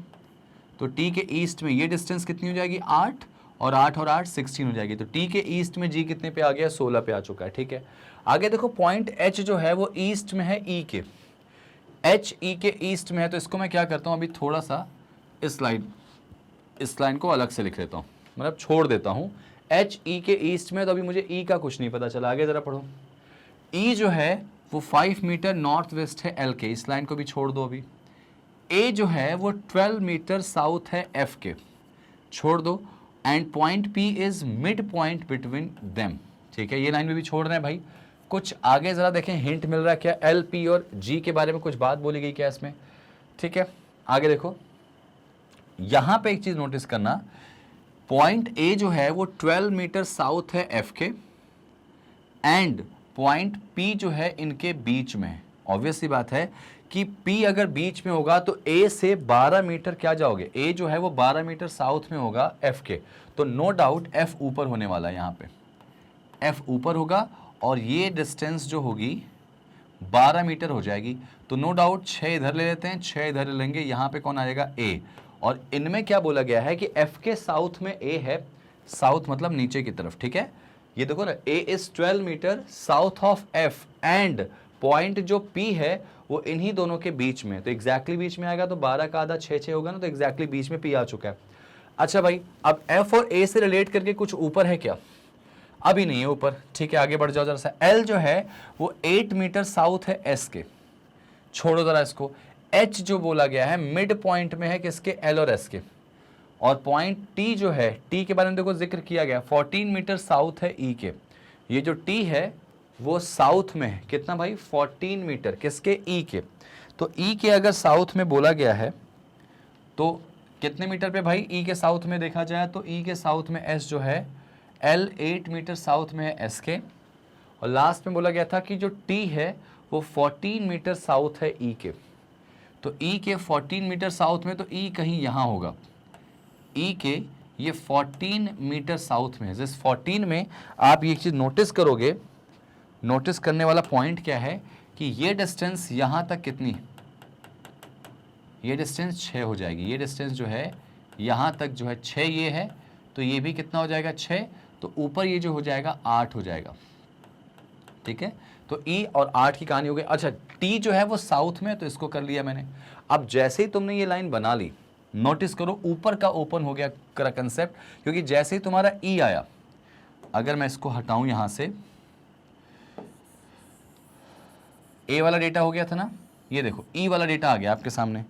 ई वाला डेटा क्या आ गया भाई, कि जो ई है वो 5 मीटर नॉर्थ वेस्ट है एल के, नॉर्थ वेस्ट है एल के। ई 5 मीटर नॉर्थ वेस्ट है एल के। तो इसको मैं अगर यहां देखूं, तो अगर ई है तो एल इधर कहीं होगा, एल के 5 मीटर नॉर्थ ईस्ट में, एल के नॉर्थ ईस्ट में, ये हो गया। अच्छा, उसके बाद क्या बोला गया था, आगे जरा पढ़ो। एच जो है वो ईस्ट में है ई के, और ईस्ट में कितना बोला गया मुझे अभी कुछ पता नहीं है, तो अभी फिलहाल के लिए छोड़ देते हैं, ये ई वाला डेटा छोड़ दो। ई के ईस्ट में एच है, मान लिया एच इधर कहीं होगा, ई के पूर्व दिशा में एच हो गया है।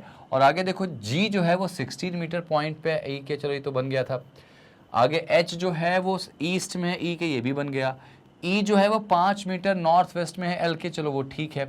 ए जो है वो 12 मीटर, ये भी हो गया भाई, एफ के 12 मीटर साउथ में होगा, और पी इनके मिड में आएगा। एल जो है वो 8 मीटर साउथ है एस के, एस के 8 मीटर साउथ में कौन है, एल है। अच्छा, अभी एस का डेटा हमारा आना बाकी, ठीक है, एल 8 मीटर साउथ है एल के, ठीक है भाई। अच्छा, एच जो है मिड पॉइंट है एल और एस का, एच एल और एस का मिड पॉइंट है। तो आपके सामने एक चीज सामने दिख रही होगी कि एल कहीं ऊपर जाएगा। तो एक काम कर लें क्या, थोड़ा सा इस डायग्राम को नीचे की तरफ शिफ्ट कर देता हूं मैं, रुक जाओ। इस डायग्राम को नीचे की तरफ शिफ्ट करूंगा तो ही बनेगा। तो यहां पे मैं ऐसे कर लेता हूं, टी ये कर लिया, टी से पी हो गया 8 पे, पी से जी हो गया 8 पे, ठीक है, पी से ए हो गया नीचे की तरफ, ठीक है। ये जो होते जा रहा है इसको हटा दे रहा हूं मैं। ये डिस्टेंस कितनी है, 6, ये पूरा हो चुका है भाई, ठीक है। और उसके बाद यहाँ पे ई होने वाला है, ठीक है, यहाँ पे कहीं पे एफ होने वाला है, ठीक है, एफ हो गया। और ई के बाद एच कहीं इधर कहीं होने वाला, मान लो एच इधर कहीं है, ठीक है। 6 हो गया, ये 8 की डिस्टेंस है, ये डिस्टेंस 8 की हो जाएगी। सॉरी, देखिए ज़रा इसको थोड़ा सा और ऊपर कर लेते हैं इसको। ठीक है भाई, आपको पता है कि ये डिस्टेंस 6 है, तो नो डाउट ये भी यहाँ तक 6 होगा, तो ये कितना हो जाएगा, 8 हो जाएगा। तो यहाँ कौन आएगा, ई हो जाएगा। ठीक है भाई, ये हमारा बन चुका था। अब ये जो लाइन बोली गई थी, कौन सी लाइन बोली गई थी, क्या कि जो ई है वो 5 मीटर नॉर्थ वेस्ट है एल के, ठीक है, और लास्ट में जो एच है वो मिड पॉइंट में है एल और एस के। एच जो है वो मिड पॉइंट है एल और एस के, तो इसका मतलब ध्यान से देखना, एच अगर यहाँ होगा तो एल और एस के बीच में है, तो एल कहीं यहाँ कहीं होने वाला है, एल और एस के बीच में ऐसे ऐसे कुछ होगा भाई। अच्छा, एक बात जो बोली गई थी यहाँ पे, क्या बोली गई थी, एल 8 मीटर क्या बोला गया, साउथ में है एस के, तो एल 8 मीटर अगर साउथ में होगा तो ये 4 हो जाएगा, ये 4 हो जाएगा, साउथ में 8 मीटर हो चुका है।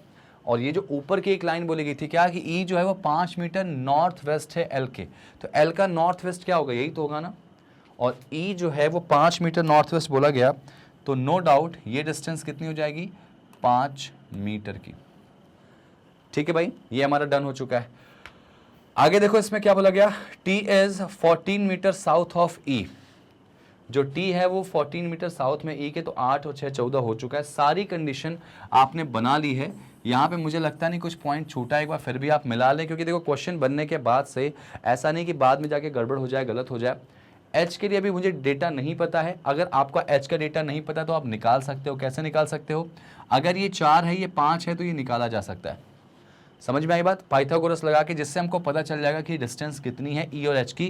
तो आपको ये पता है कि पाइथागोरस के लिए एच का स्क्वायर बराबर फॉर्मूला क्या होता है, पी का स्क्वायर प्लस बी का स्क्वायर होता है। तो पी का वैल्यू कितना हो जाएगा, यहाँ पे परपेंडिकुलर हमको दिया नहीं है, इसको निकालना है। ठीक है, ये एच की वैल्यू हमको पता चल गई, इसमें एच की जो वैल्यू है वो कितनी है भाई, 5, तो 5 का स्क्वायर 25 लिख लिया मैंने डायरेक्टली, और पी का स्क्वायर रहने दो ऐसे ही, और बेस कितना भाई, 4 का स्क्वायर 16, इधर लेके जाएंगे माइनस हो जाएगा, तो पी स्क्वायर बराबर कितना हो जाएगा, 9 हो जाएगा, तो पी बराबर जो हो जाएगा वो 3 हो जाएगा। अब ज़रा सोचो, अगर पी बराबर 3 होगा तो नो डाउट ये डिस्टेंस 8 है, तो ये डिस्टेंस 3 होगा, तो इसका मतलब आप अंदाज़ा लगा लेना कि ये डिस्टेंस थोड़ा सा छोटा है, ये थोड़ा सा ज़्यादा है।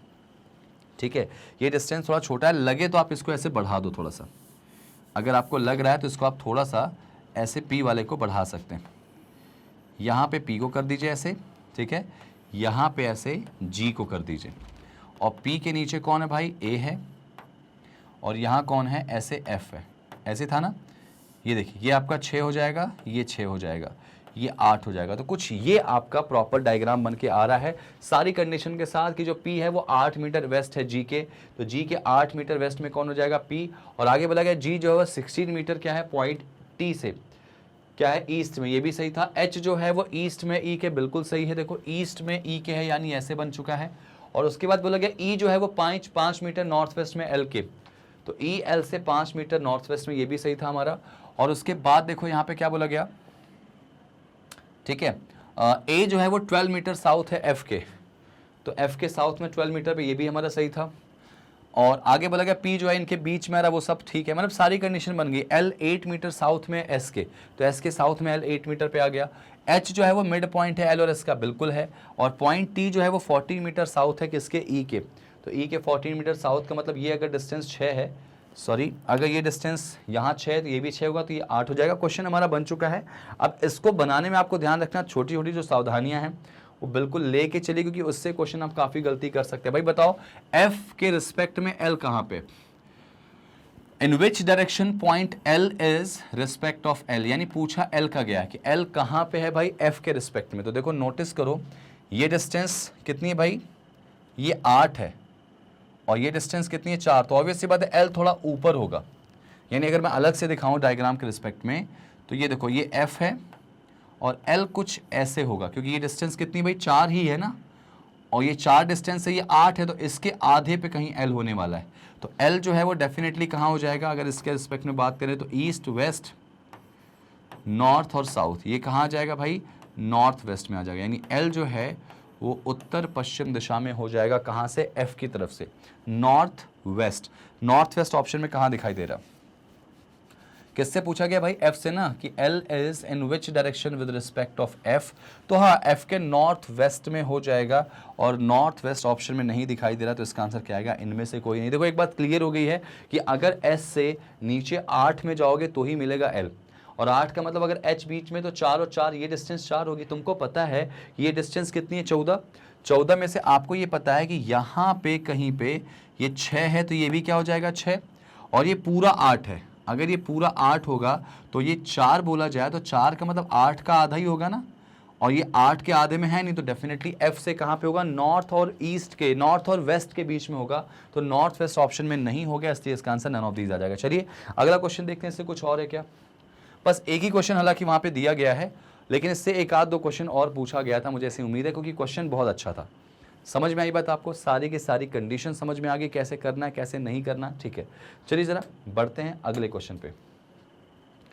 अगला क्वेश्चन क्या है भाई? जरा देख लो इस क्वेश्चन को। ये क्वेश्चन आपका ब्लड रिलेशन से रिलेट करके जरा पढ़िए इसको। ठीक है भाई, चलिए इसको बनाते हैं। उम्मीद है आपसे बना हुआ क्वेश्चन और आपने बनाया होगा। बिल्कुल यही क्वेश्चन आया था, और इससे देखो क्वेश्चन यहाँ पे पूछा गया था। क्या बोला गया? 8 लोग हैं, 3 जनरेशन से बिलोंग करते हैं, 3 जनरेशन से बिलोंग करते हैं। ठीक है, के जो है वो बहू है जी की, तो इसको मैं कैसे बना दूं? जी की बहू मतलब ऑब्वियस सी बात है, जी का कोई एक बेटा होगा, और उस बेटे की जो वाइफ होगी वो कौन हो जाएगी? के हो जाएगी। जी की बहू मतलब जी के बेटे की वाइफ। डन, यहां तक समझ में आ गया। अच्छा, एम जो है वो पापा है किसके? एल के। मुझे नहीं पता भाई, तो अलग से लिख लो, एल के पापा हो जाएंगे एम। ठीक है, और आगे बोला गया हु मतलब कौन? एल, यानी जो एल है वो बहू है पी की। अच्छा, अगर बहू होगी तो ऑब्वियस सी बात है फीमेल होगी, और पी की बहू है तो ऑब्वियस सी बात है इसका एक हस्बैंड होगा, जिसके पापा या मम्मी कौन हो जाएंगे? पी हो जाएंगे। पी की बहू मतलब पी के बेटे की वाइफ। ठीक है, आगे बोला गया एच जो है वो जी का ब्रदर इन लॉ है। ये एक ऐसा वर्ड है मैंने नोटिस किया कि बहुत परेशान करता है। ब्रदर इन लॉ मतलब जीजा भी होता है, साला भी होता है, देवर भी होता है, लेकिन पहली प्रेफरेंस जीजा और साला पे इमेजिन करके करना। तो एच अगर जी का ब्रदर इन लॉ है, तो जी यहां दिख रहा भाई, तो जी का अगर किसी से शादी हुई होगी, यहां कर लें, जी की किसी से शादी हुई होगी, चाहे उसका जी का कोई हस्बैंड होगा या जी की कोई वाइफ होगी, या मैं इसको इधर बना लेता हूं, जी का कोई हस्बैंड या वाइफ होगी जिसका भाई हो जाएगा एच। अगर जी के वाइफ का भाई हुआ तो वाइफ के भाई को साला कहते हैं। ठीक है ना, वाइफ के भाई के साला कहते हैं। और जी के हस्बैंड का भाई हुआ तो हस्बैंड के भाई को यहाँ पे क्या बोलते हैं भाई? देवर कहते हैं। अभी पॉसिबिलिटी यहाँ की जा रही है। ठीक है, इसको छोड़ दो। आगे बोला गया कि एच जो है वो जी का क्या है? ब्रदर इन लॉ है, और अपने परिवार में एफ का इकलौता बेटा है। तो एच जो है वो एफ का इकलौता बेटा है भाई, तो एफ ये होगा, एफ का इकलौता बेटा कौन हो जाएगा? एच हो जाएगा। ये क्वेश्चन हमारा स्टार्ट हो चुका है। अगर ये इकलौता बेटा एच हुआ तो आपको ऐसा नहीं लग रहा है कि जो यहाँ पे ये जो होंगी वो इसकी बहन हो जाएंगी? अगर ये इकलौता बेटा मतलब बेटा एक ही है तो ये इसकी बहन हो जाएंगी, और जी इसके क्या हो जाएंगे? जीजा जी हो जाएंगे, ये इनका साला हो जाएगा। क्वेश्चन यहाँ तक ठीक चल रहा। आगे देखो, जो टी है वो एफ का ग्रैंडसन है। अब टी अगर एफ का ग्रैंडसन है, और आगे आपको एक बात बोली गई थी एच अनमैरिड है, तो ऑब्वियस सी बात है जो टी होगा वो एफ का ग्रैंडसन मतलब क्या होगा? एफ की एक बेटी है जिसका नाम ये है, जो भी मुझे नहीं पता कौन है ये, इसका जो बेटा है टी वो यहाँ आ जाएगा। उम्मीद यही है कि टी यहाँ पे आ जाए। ठीक है, अच्छा आगे क्या बोला गया था कि जी मेल है, इसमें जी अगर पुरुष है तो ऑब्वियस सी बात ये फीमेल हो जाएंगी। और एम के 2 बच्चे, एम के 2 बच्चे हैं। जरा सोचो, अगर एम के 2 बच्चे हैं तो यहाँ पे एक बच्चा तो एल दिख रहा हमको, और एम के अगर 2 बच्चे हैं, 3 जनरेशन है, कहीं फिट नहीं बैठ रहा, एक जगह दिख रही मुझे एम के लिए यहाँ वाली, कि एम इनके अगर मैं हस्बैंड कर दूं, हस्बैंड क्यों किया मैंने? क्योंकि वो मेल है, तो एफ उसकी वाइफ हो जाएंगी। और एम के 2 बच्चे कौन होंगे? एक होगा एच, और एक ये है जिसका नाम क्या है भाई? इसका नाम क्या है? एल है। और एल की शादी किससे हुई है? इनसे हुई है। और जी से इसमें बोला गया जी के पापा या मम्मी कौन है? पी हैं। तो जी के पापा या मम्मी कौन हो जाएंगे? पी, जिनका जेंडर क्लियर नहीं है। क्वेश्चन सॉल्व हो चुका है। आप नोटिस करो, इसमें 8 लोग हैं, 2 3 5 और 3 8, 3 जनरेशन है, सब कुछ ठीक है। पी का बस जेंडर इसमें क्लियर नहीं दिया गया। ठीक है, अब क्वेश्चन क्या पूछा गया बताओ? एम का रिश्ता कौन है जी से? तो पूछा एम के बारे में गया, तो ऑन एम जो है वो जी के कौन है? तो जी की वाइफ के पापा। वाइफ के पापा कौन होते हैं? ससुर होते हैं भाई। तो आंसर क्या आएगा इसका? Father in law. Option number C बिल्कुल नंबर आपको मिल चुका। तो ऐसे क्वेश्चंस को इसी तरह से उड़ाते हैं भाई, आप इस बात का विशेष ध्यान रखिएगा। चलिए आगे बढ़ेंगे। एक क्वेश्चन आपके सामने पजल का लेके आ चुका हूं मैं, देखिए ध्यान से। ये एक और तीसरी पजल आ गई, 2 के बाद तीसरी, और फॉर्चुनेटली देखो तीसरी पजल भी बॉक्स वाली है। तो इस बार फ्लोर वाले का दबदबा था भाई पिछले वाले एग्जाम में, इस बार देखो किसका होता है। स्क्रीनशॉट लीजिए, बनाने की कोशिश करिए जरा सा। चलिए मैं इसको बना के दिखाता हूँ, उम्मीद है आपने इसको ट्राई किया होगा और आपसे बना भी होगा। क्या बोला गया कि 8 बॉक्सेस हैं जो कि एक के ऊपर एक रखे गए। तो यहाँ पे मैं बना लेता हूँ, यहाँ पे स्पेस है। तो 8 बॉक्सेस यानी 1 2 3 4 5 6 7 और 8, ये 8 बॉक्सेस हैं। एक के ऊपर एक अगर ये रखे गए हैं तो इसका मतलब ये हो जाएगा कि कुछ इस तरह से इनको रखा गया। और इसमें याद रखना कभी एक केस लेके नहीं चलते, 2 या 3 केसेस के साथ जाते हैं, आपको पता है। आपको बस अरेंज करना है कि भाई कौन सा बॉक्स कहाँ आने वाला है। तो सबसे पहले क्या बोला गया, 3 बॉक्सेस रखे गए किसके बीच में, एम और एन के बीच में, एम और टी के बीच में 3 बॉक्सेस रखे गए। और एम जो है या तो सबसे टॉप पे है या तो सबसे बॉटम पे। अच्छी न्यूज़ ये है, तो एक काम करेंगे, 2 केस लेके चलते हैं यहाँ पे। 2 केस कौन सा लेके चलेंगे, एम को इसमें मैंने टॉप पे रखा। तो एम और टी के बीच में कितने बॉक्स होने चाहिए, 3। तो 1 2 3 छोड़ के टी यहाँ आ जाएगा। इसमें मैंने एम को नीचे रखा, 1 2 3 छोड़ के टी यहाँ आ जाएगा। क्वेश्चन हमारा शुरू हो चुका है, ठीक है। आगे क्या बोला गया, जो ओ है वो जस्ट अबव है किसके, एन के, एन के जस्ट ऊपर। इसको मैं लिख लेता हूँ कि भाई एन के जस्ट ऊपर ओ होने वाला है, ठीक है। ओ जो है वो एन के जस्ट ऊपर होने वाला है। आगे बोला गया बॉक्स एस जो है वो टी के जस्ट नीचे, टी के जस्ट नीचे एस है, ठीक है। यहाँ पे एस जो है वो टी के जस्ट नीचे हो चुका है, ठीक है। ये भी डन हो गया। अच्छा आगे बोला गया there are 2 boxes between R और एस, आर और एस के बीच में 2 बॉक्स हैं भाई। तो नीचे तो इसमें जगह ही नहीं है, तो 1 और 2 छोड़ के आर ऊपर हो जाएगा। 1 और 2 छोड़ के आर नीचे आ नहीं सकता, तो इसमें भी आर ऊपर ही आ जाएगा। देखो ये आसान सा क्वेश्चन था और आप बना के इसको सॉल्व कर सकते हैं। Not more than 2 boxes between M and R, भाई एम और आर के बीच में 2 से ज़्यादा बॉक्सेस नहीं होने चाहिए। कितना, 2 से ज़्यादा बॉक्सेस नहीं होने चाहिए। तो ये केस गलत हो गया, ये केस हमारा बिल्कुल सही है कि एम और आर के बीच में 2 से ज़्यादा बॉक्सेस नहीं होने चाहिए। और आपको पता है कि मुझे लगातार 2 जगह चाहिए भाई एन और ओ के लिए, तो लगातार 2 जगह ऊपर कहीं नहीं दिख रही, तो इसका मतलब एन यहाँ हो जाएगा, ओ यहाँ हो जाएगा। क्वेश्चन ऑलमोस्ट डन है। उसके बाद बोला गया more than 3 boxes between O and P, भाई ओ और पी के बीच में 3 से ज्यादा बॉक्स होने चाहिए। तो 1 2 3 4 यानी कि यहाँ पे पी आने वाला, और जैसे ही पी आया एक नाम बच गया, M N O P Q R S T, तो क्यू बच गया यहाँ पे। ये आपका क्वेश्चन सॉल्व हो गया। और इससे तकरीबन 2-3 क्वेश्चन पूछे गए थे जो कि आपके लिए काफ़ी आसान से बना सकते। तो आप ऐसे वाले क्वेश्चन को 2 या 3 कंडीशन से लेके चलोगे तो कभी भी गलत नहीं होने वाला भाई, ठीक है ना। चलिए अब आते हैं नेक्स्ट क्वेश्चन पे।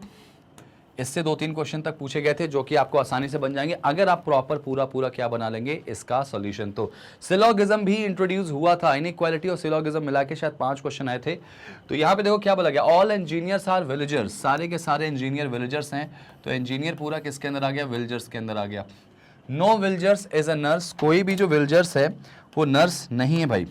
तो कोई भी विलेजर्स क्या नहीं है, नर्स नहीं है। उसके बाद क्या बोला गया, ऑल नर्सेस आर मैनेजर, सारी नर्स जो हैं वो क्या हो जाएंगी, मैनेजर हो जाएंगी। सारी नर्सेस जो हैं वो मैनेजर हो जाएंगी। आपका स्टेटमेंट बन चुका है। कंक्लूजन क्या था, no engineer is a manager, no engineer is a manager में देखा जाए तो सबसे पहले तो आप ये याद रखना कि कहीं भी नो दिखता है तो नो का मतलब होता है 100%। जब कोई भी चीज़ 100% है उसको 2 फॉर्म में देख सकते हैं, या तो पॉजिटिव या तो नेगेटिव। मैंने कहा ऑल स्टूडेंट्स आर प्रेजेंट मतलब सारे हैं, और मैंने कहा नो स्टूडेंट्स आर प्रेजेंट तो मतलब सारे नहीं हैं। तो बात 100% की हो रही है, बस पॉजिटिव और नेगेटिव में। तो यहाँ पे क्या पूरे इंजीनियर का मैनेजर से रिलेशन है, बिल्कुल नहीं है भाई। इंजीनियर का सिर्फ इस नर्स से रिलेशन है, बाहर वाले मैनेजर से रिलेशन नहीं है, इस वजह से पहला वाला रॉन्ग हो जाएगा। दूसरा देखो, all villagers being manager is a possibility, क्या सारे विलेजर्स मैनेजर हो सकते हैं, तो बिल्कुल विलेजर्स का पूरा पार्ट मैनेजर के बाहर वाले पार्ट से पॉसिबिलिटी बना सकते हैं। जो पॉसिबिलिटी बनाता है वो फ्री होना चाहिए। तो विलेजर पूरा का पूरा बाहर वाले मैनेजर से पॉसिबिलिटी बना लेगा लेकिन अंदर वाले से नहीं, तो इसका मतलब पॉसिबिलिटी बनने के चांसेस हैं। तो आंसर क्या आएगा, option number 2, only second follow should be the answer. ठीक है भाई, इस क्वेश्चन का आंसर क्या आ जाएगा, only second follow. Option number कौन सा, ऑप्शन नंबर बी हो जाएगा। गॉट इट, उम्मीद है आपको क्वेश्चन समझ में आया होगा। चलिए अगले क्वेश्चन पे आते हैं। अगला क्वेश्चन क्या है भाई, सिलॉक्स का ही क्वेश्चन दिख रहा है मुझे। सम स्कूल आर कॉलेज, देखो भाई सम स्कूल आर कॉलेज ऐसे बना लो, सारे के सारे कुछ जो स्कूल हैं वो क्या हैं, कॉलेज हैं। उसके बाद क्या बोला गया, only a few college are university, only a few इस बार भी आएगा भाई, ध्यान रखना। Only a few college are university, यहाँ पे एक एरो लगा लो ताकि ये पता चले कि कौन सा केस हम पढ़ रहे हैं भाई, ओनली अ फ्यू वाला केस पढ़ रहे हैं। ठीक है, आगे देखो जरा सा, no university is an office, कोई भी यूनिवर्सिटी जो है वो क्या है, ऑफिस नहीं है। ये हमारा बन के आ चुका है। पहला देखो यहाँ पे क्या बोला गया, all college being university is a possibility, सारे कॉलेज का यूनिवर्सिटी होना एक संभावना है, बिल्कुल गलत होगा। क्यों? क्योंकि जब यहाँ पर ओनली अ फ्यू का केस आ गया, और ओनली अ फ्यू केस की सबसे बड़ी बात याद रखना, जो एलिमेंट अपने दूसरे से ओनली अ फ्यू का केस बना रहा वो अपने बगल वाले से पॉसिबिलिटी नहीं बना सकता। क्यों? क्योंकि क्वेश्चन ही बोला गया है कि सी का केवल कुछ पार्ट ही यू होगा, तो क्या कभी पूरे हो सकते हैं? कभी नहीं हो सकते, तो पहला गलत हो जाएगा। Some college are not office, कुछ कॉलेज का ऑफिस नहीं है या कुछ कॉलेज ऑफिस नहीं है, तो बिल्कुल कॉलेज का वो पार्ट जो यूनिवर्सिटी के अंदर है डेफिनेटली क्या नहीं है भाई, ऑफिस नहीं है। तो सेकंड वाला भी बिल्कुल ट्रू है, आंसर आएगा ओनली सेकंड फॉलो, सेकंड वाला ही ट्रू है, आंसर आएगा ओनली सेकंड फॉलो। समझ में आई बात आपको? यहाँ पे कॉलेज यूनिवर्सिटी के साथ ओनली अ फ्यू क्यों नहीं बनाया? क्योंकि ऊपर देखो कॉलेज यूनिवर्सिटी में ओनली अ फ्यू का केस है, मतलब कॉलेज का केवल कुछ पार्ट ही यूनिवर्सिटी होगा, पूरे कभी भी नहीं हो सकते हैं। ये पॉइंट आपको याद रखना है, ठीक है। चलिए, इसका आंसर क्या आएगा? ओनली सेकंड, इसका भी आ जाएगा, केवल दूसरा वाला सही है, आंसर इसका डन हो चुका है।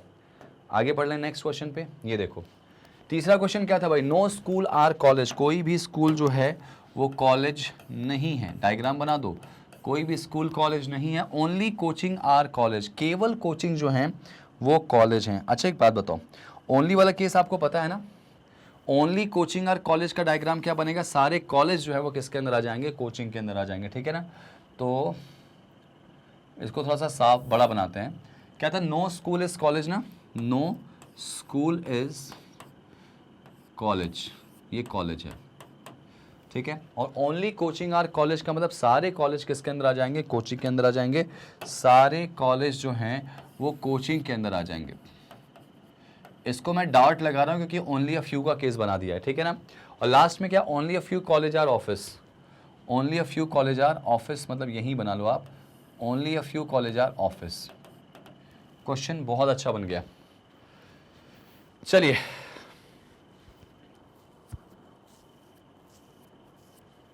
क्या क्वेश्चन बोला गया, फर्स्ट वाला, यहां पे only a few college are office बोला गया भाई क्वेश्चन के हिसाब से। पहला क्या था, all college being school is a possibility, सारे कॉलेज का स्कूल होना एक संभावना। भाई स्कूल कॉलेज हो नहीं सकते हैं। देखो सारे के सारे कॉलेज स्कूल तो वैसे नहीं होंगे क्योंकि इनके बीच में एक्सेप्शन लग गया, जब दो एलिमेंट आपस में डिसलिंक होंगे तो पॉसिबिलिटी नहीं बनती। Only a few coaching are school, coaching का केवल कुछ पार्ट स्कूल होगा, only a few coaching are school. तो ये याद रखना कि कहीं भी अगर ओनली अ फ्यू कंक्लूजन में आ जाए, किस में आ जाए, कंक्लूजन में, तो इसके दो स्टेटमेंट बनते हैं। पहला कौन सा बनेगा, सम कोचिंग आर स्कूल, और दूसरा some coaching are not school.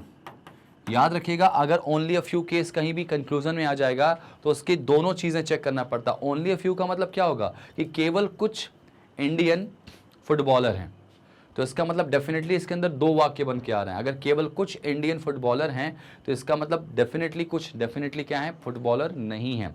तो अगर बोलता है कि केवल कुछ कोचिंग स्कूल हैं तो इसका मतलब कुछ कोचिंग जो है स्कूल हैं और कुछ कोचिंग स्कूल नहीं है। तो अगर ये दोनों सही होगा तभी जाके कंक्लूजन सही होगा। तो कभी भी ओनली अ फ्यू वाला केस अगर कंक्लूजन में आ जाए तो इसके दोनों सर्टेन आप केसेस बनाओगे और दोनों में अगर ये सही हुआ तभी ये कंक्लूजन सही है, अदरवाइज ये गलत है। देखो जरा, क्या कुछ कोचिंग स्कूल हैं, कोचिंग स्कूल नहीं है, तो पहला गलत हो गया। अगर पहला गलत हुआ है तो दूसरा चेक करने की जरूरत नहीं है। खैर दूसरा वाला सही है कि कोचिंग का वो पार्ट जो कॉलेज के अंदर आ रहा है वो डेफिनेटली स्कूल नहीं होगा, तो ये बात सही होगी। लेकिन एक सही एक गलत है तो यहाँ पे 100% यहाँ पे सही नहीं मानेंगे इसको, तो इसका आंसर क्या हो जाएगा, ये भी गलत है। बोथ विल बी रॉन्ग, दोनों गलत हो जाएंगे बेटा, एक भी इसमें ऐसा नहीं है जो सही हो जाएगा, ठीक है। और याद रखना कभी भी पॉसिबिलिटी वाले केस में एक ईदर और नहीं लगता, तो इसका आंसर बोथ रॉन्ग हो जाएगा। आंसर आएगा option number D, neither one not two. समझ में आई बात आपको? चलिए अगले क्वेश्चन की तरफ बढ़ जाए भाई। अगला क्वेश्चन क्या, अगला क्वेश्चन क्या बनता दिखाई दे रहा भाई, यहां पे क्या बोला गया, एक परिवार है, इस परिवार में दो पिता हैं, दो माता हैं, एक दादा एक दादी, एक बेटा एक भाई एक बहन, दो बेटी एक पोती, एक सास एक बहू, दो भाभी। बहुत ही शानदार क्वेश्चन है। तो क्या पूछा गया बताओ, परिवार में कितनी महिलाएं हैं, कितने पुरुष हैं। ज्ञात कीजिए कि परिवार में कितनी महिलाएं कितने पुरुष कुल सदस्य हैं, मतलब कुल मिला जुला के टोटल कुल सदस्यों की संख्या बतानी। How many total male and female, total number of, क्या पूछा गया यहाँ पे, फैमिली के बारे में बात की गई, कितने लोग बन गए यहाँ पे। देखो जरा, एक परिवार में अगर दो पापा लोग हैं तो आप ऐसे बना सकते हो कि एक पापा ये हो गए और इनके पापा एक हो गए, ठीक है, ऐसे तीन जनरेशन, एक पापा ये हो गए इसके पापा ये और इनके पापा ये हो गए, 2 पापा हो गए, ठीक है। 2 मम्मी हो गई तो डेफिनेटली एक इनकी वाइफ हो जाएंगी, एक इनकी वाइफ हो जाएंगी, इसकी मम्मी ये हो गई और ये इनकी मम्मी हो गई, ठीक है। एक दादी है तो बिल्कुल ये दादी इसमें आ चुकी। एक बेटा है, ठीक है, एक बेटा है, एक भाई है, ठीक है, ध्यान समझिएगा। एक क्या है, दादाजी हैं, एक ग्रैंडफादर हैं, एक आपकी क्या है, ग्रैंड मदर है, ठीक है। एक जो है वो बेटा है, एक अगर बेटा हुआ तो इसका मतलब ये देखो यहाँ पर ये फीमेल कर दो, इनकी एक बेटी हो जाएगी। एक बेटा मतलब ये बेटा हो गया, एक बेटा, एक भाई है, एक क्या है, भाई है, तो ठीक है, इनका एक भाई बना सकते हो आप। नहीं, लेकिन भाई अगर बना दोगे तो दिक्कत हो जाएगी। चलो एक भाई यहाँ पे छोड़ दो, एक भाई एक बहन है, ठीक है, एक भाई एक बहन यहाँ पे दिखाई दे रहा है, ठीक है, ठीक है, ठीक है, ठीक है। एक भाई एक बहन, 2 बेटियां हैं, ठीक है, 2 जो हैं वो क्या हैं, बेटियां हैं भाई, ठीक है।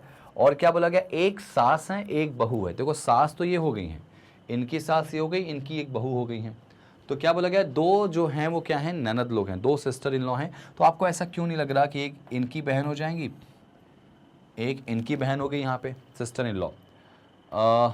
देखो 2 अगर सिस्टर इन लॉ हैं तो ज़रा सोचो इस चीज़ को, तो अगर सोचेंगे तो देखो ये जो हैं इस आदमी की क्या है, बहन है, तो इनकी क्या लगेंगी, ननद, ये ननद लगेंगी, तो एक सिस्टर इन लॉ तो ये हो गई, ठीक है। और अगर बात करें इनके रिस्पेक्ट में, इनको देखें तो ये तो भाभी होंगी भाई, हस्बैंड की सॉरी भाई की वाइफ भाभी, तो ये भाभी को भी सिस्टर इन लॉ कहेंगे, तो 2 सिस्टर इन लॉ तो बन चुकी। सबको सेटिस्फाई करना भाई, 2 सिस्टर इन लॉ हो गई। अब जरा एक बार मिला लो, कहीं कुछ मैच गड़बड़ हो रहा है क्या। सबसे पहले चेक करते चलो, क्या 2 पापा लोग हैं, तो एक पापा 2 पापा, 2 मम्मी लोग हैं, बिल्कुल डन है। एक दादाजी हैं, एक दादी जी हैं, बिल्कुल सही। एक बेटा है, एक बेटा है, तो इसका मतलब देखो ये एक बेटा हो गया, तो ये बेटी हो जाएंगी फिर इनकी, ठीक है। बेटा नहीं कर सकते क्योंकि 2 बेटे हो जाएंगे। उसके बाद एक भाई है, तो देखो इनका एक भाई हो गया, डन। एक बहन है तो इनकी एक बहन हो गई, डन। 2 बेटियां हैं तो एक बेटी देखो इनकी हो गई और एक इनकी बेटी हो गई, डन।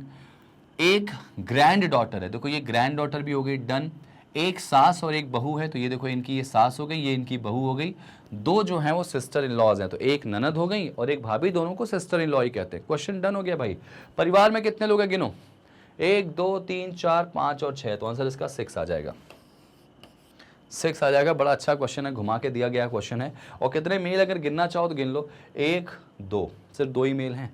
फीमेल कितनी है, 4 फीमेल हैं, तो कहानी यहाँ पे बन के आ चुकी है, ठीक है। 4 फीमेल यहाँ पे हो जाएंगे। चलें आगे बढ़े इस क्वेश्चन में, नेक्स्ट कर लें बेटा। बहुत ध्यान से दिमाग लगा के क्वेश्चन को करोगे तो आपका बन जाएगा भाई। यहाँ पे देखो जरा क्या बोला गया, एक और पजल आपके सामने आ गया भाई। 4 पजल के साथ क्वेश्चन बहुत अच्छे लेवल पे पूछा गया था कि 9 लोग हैं जो कि अलग अलग बिल्डिंग पे, एक बिल्डिंग पे 9 के 9 रहते हैं और इनको अरेंज करना है। तो सिंपल फ्लोर वाला क्वेश्चन है, तो ठीक है एक काम करते हैं यही बना लेते हैं। 9 का अगर डायग्राम बनाओगे तो 1 2, ठीक है, ऐसे कर लेते हैं, 1 2 3 4 5 6 7 8 9। मैंने क्या कहा था, कम से कम 3 केसेस लेके चलो भाई।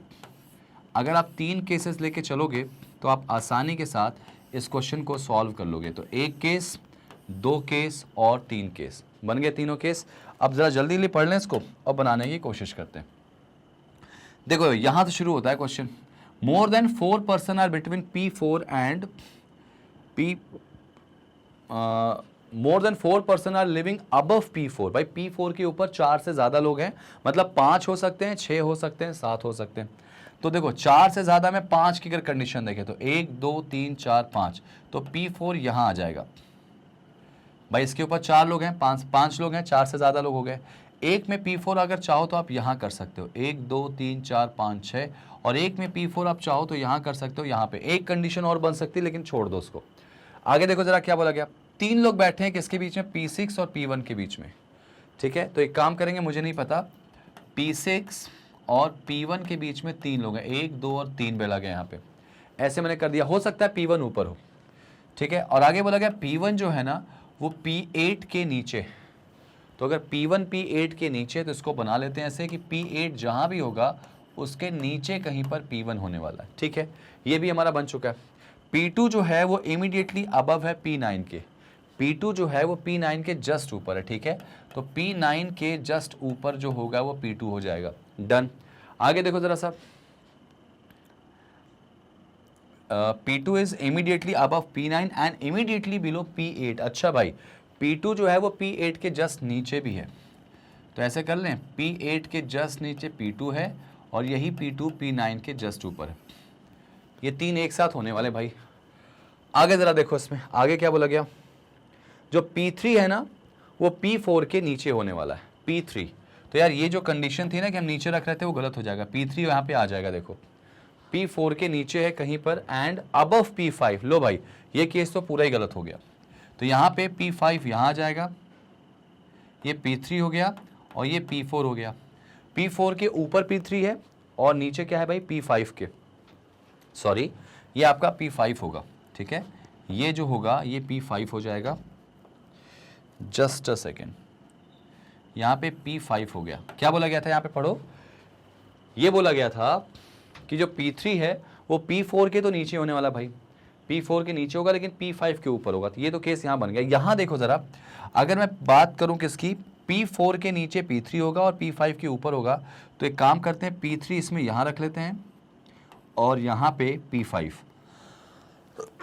सॉरी, एक केस और बन सकता है कि P5 एकदम बॉटम पे हो, तो क्यों ना उस केस को मैं यहाँ इमेजिन कर लूँ कि P5 यहाँ पे कर लूँ, यहाँ पे P3 कर लूँ और P4 अपना यहाँ चल ही रहा है, ऐसा भी बन सकता था, ठीक है। आगे देखो जरा क्या बोला गया था, only one person between P5 and P7। भाई P5 और P7 के बीच में एक व्यक्ति है, तो ये तो केस गलत हो गया, ये भी केस गलत हो गया, तो P7 यहाँ आ जाएगा, ये केस हमारा बन चुका है। बाकी जो शुरू के दो केस हैं ना, आप नोटिस करोगे सारे गलत हैं, P5 के बाद जगह नहीं बच रही यहाँ पे, ठीक है, ये देखो आपका बन गया है। तो यहाँ पे एक काम करेंगे, इसमें थोड़ा सा एक स्पेस लेके चलते हैं, ये बन गया। अब जब ये पूरा क्वेश्चन खत्म हुआ तो तुमने नोटिस करा कि ये कुछ मेरे पॉसिबल डायग्राम्स में से एक बनता दिखाई दिया मुझे, तो इसको जरा कंटिन्यू कर लें। अब अगर कंटिन्यू कर लेंगे तो P6 और P1 के बीच में 3 लोग हैं, तो ज़रा सोचो, अगर मान लो मैं P6 यहाँ करूँ तो 1 2 3 छोड़ के यहाँ P1 आता दिखाई दे रहा, और आपको पता है कि P1 जो है वो P8 के नीचे होने वाला है, तो मोस्ट प्रोबेबली P6 को ऊपर रखो, और आपको पता है कि 3 बंदे मुझे एक साथ चाहिए, तो यहाँ पे P8 हो गया, यहाँ P2 हो गया और यहाँ P9 हो गया। देखो क्वेश्चन आपका बन चुका है, P8 के नीचे क्या आ रहा है आपका, P1 आ रहा। सारी कंडीशन मैच हो गई क्या, बिल्कुल मैच हो गई। आपने 3 केसेस से लेके चले, थर्ड केस, वो भी जो सेकेंडरी थर्ड केस था, वो हमारा पूरा आंसर बना के दे दिया। तो इसका आंसर क्या आ जाएगा, P6 P8 P2 P9 P1 P4 P7 P3 और P5 आंसर आ चुका है। और इससे तकरीबन 3-4 क्वेश्चन पूछे गए थे, जिसका आंसर देना मेरे ख्याल से आप में दिक्कत नहीं जाने वाला, ठीक है भाई। आंसर समझ में आ गया कैसे करेंगे इसको। P1 को ऊपर अगर मैं कर देता और P6 को नीचे कर देता, तो फिर P1 P8 के नीचे नहीं हो पाता, जबकि बोला गया था कि P8 के नीचे चाहिए मुझे भाई। चलो आ जाओ नेक्स्ट क्वेश्चन पे। अगला क्वेश्चन देखो यहाँ पे, बस भाई हो गया यहाँ पे फिनिश। तो आप नोटिस करेंगे, आप यहाँ नोटिस करेंगे कि हम लोगों ने इसमें पूरे क्वेश्चन जो थे उठा के वो पूरे के पूरे क्या करिए, यहाँ पे सॉल्व करिए, और सॉल्व करने के बाद उनको बनाया और बनाने के बाद प्रॉपर इसको हल करके दिखाया, ठीक है। तो आई विश आपको आज का सेशन समझ में आया होगा, आई विश आपको सारी कहानी समझ में आई होगी। तो आप इसको ज़रूर अच्छे से प्रैक्टिस करिएगा, और आगे आने वाले सेशंस में मैं आपको बताने वाला हूँ क्या, प्रॉपर क्या बताऊँगा आपको, प्रॉपर इसके आगे की कहानी। जैसे अब मैं अगला सेशन लेके आऊँगा जो होगा वो क्लर्क का एक्सपेक्टेड पेपर होगा, ये क्लर्क में कैसे क्वेश्चंस आए थे, इसके बाद मैं आपको डिस्कस कराऊंगा कि कैसे इसके एक्सपेक्टेड पेपर थे। अभी पीओ का मैंने प्रीवियस ईयर दिखाया, अभी क्लर्क का मैं प्रीवियस ईयर दिखाऊंगा, और उसके बाद हम करेंगे क्या, इसके बाद हम प्रॉपर करने वाले हैं किस चीज़ को भाई, तो इसके expected papers, expected topics, expected questions, ये पूरा सीरीज चलती रहेगी। तो बने रहिए, प्रॉपर देखिए, और याद रखना अगर आपको सेशन अच्छा लगा हो तो सेशन को प्लीज़ आप जितना ज़्यादा हो सके लाइक करिए, सब्सक्राइब करिए, शेयर कीजिए, क्योंकि आपको पता होगा कि आपको ये पूरा का पूरा जो हम लोग दे रहे हैं कंटेंट, ये बिल्कुल 100% फ्री देने जा रहे हैं। कोई भी आपसे चार्ज नहीं लेंगे, किसी भी प्रकार का कोई पैसा नहीं लेंगे, सिर्फ आपको बढ़ना है और सिलेक्शन लेना, चाहे वो बैंक का कोई एग्ज़ाम हो, SSC के कोई एग्ज़ाम हो, RRB के कोई एग्ज़ाम हो, कोई भी एग्ज़ाम हो, आपको फ्री का फ्री कंटेंट मिलेगा सिर्फ मैग्नेट ब्रेन से। तो आप जल्दी से आप क्या करिए, चैनल को सब्सक्राइब करिए, शेयर कीजिए और लाइक कीजिए। मिलते हैं अगले सेशन में IBPS क्लर्क के प्रीलिम्स, RRB क्लर्क के प्रीलिम्स वाले सेशन के लिए, ठीक है ना। Thank you so much guys, जय हिंद।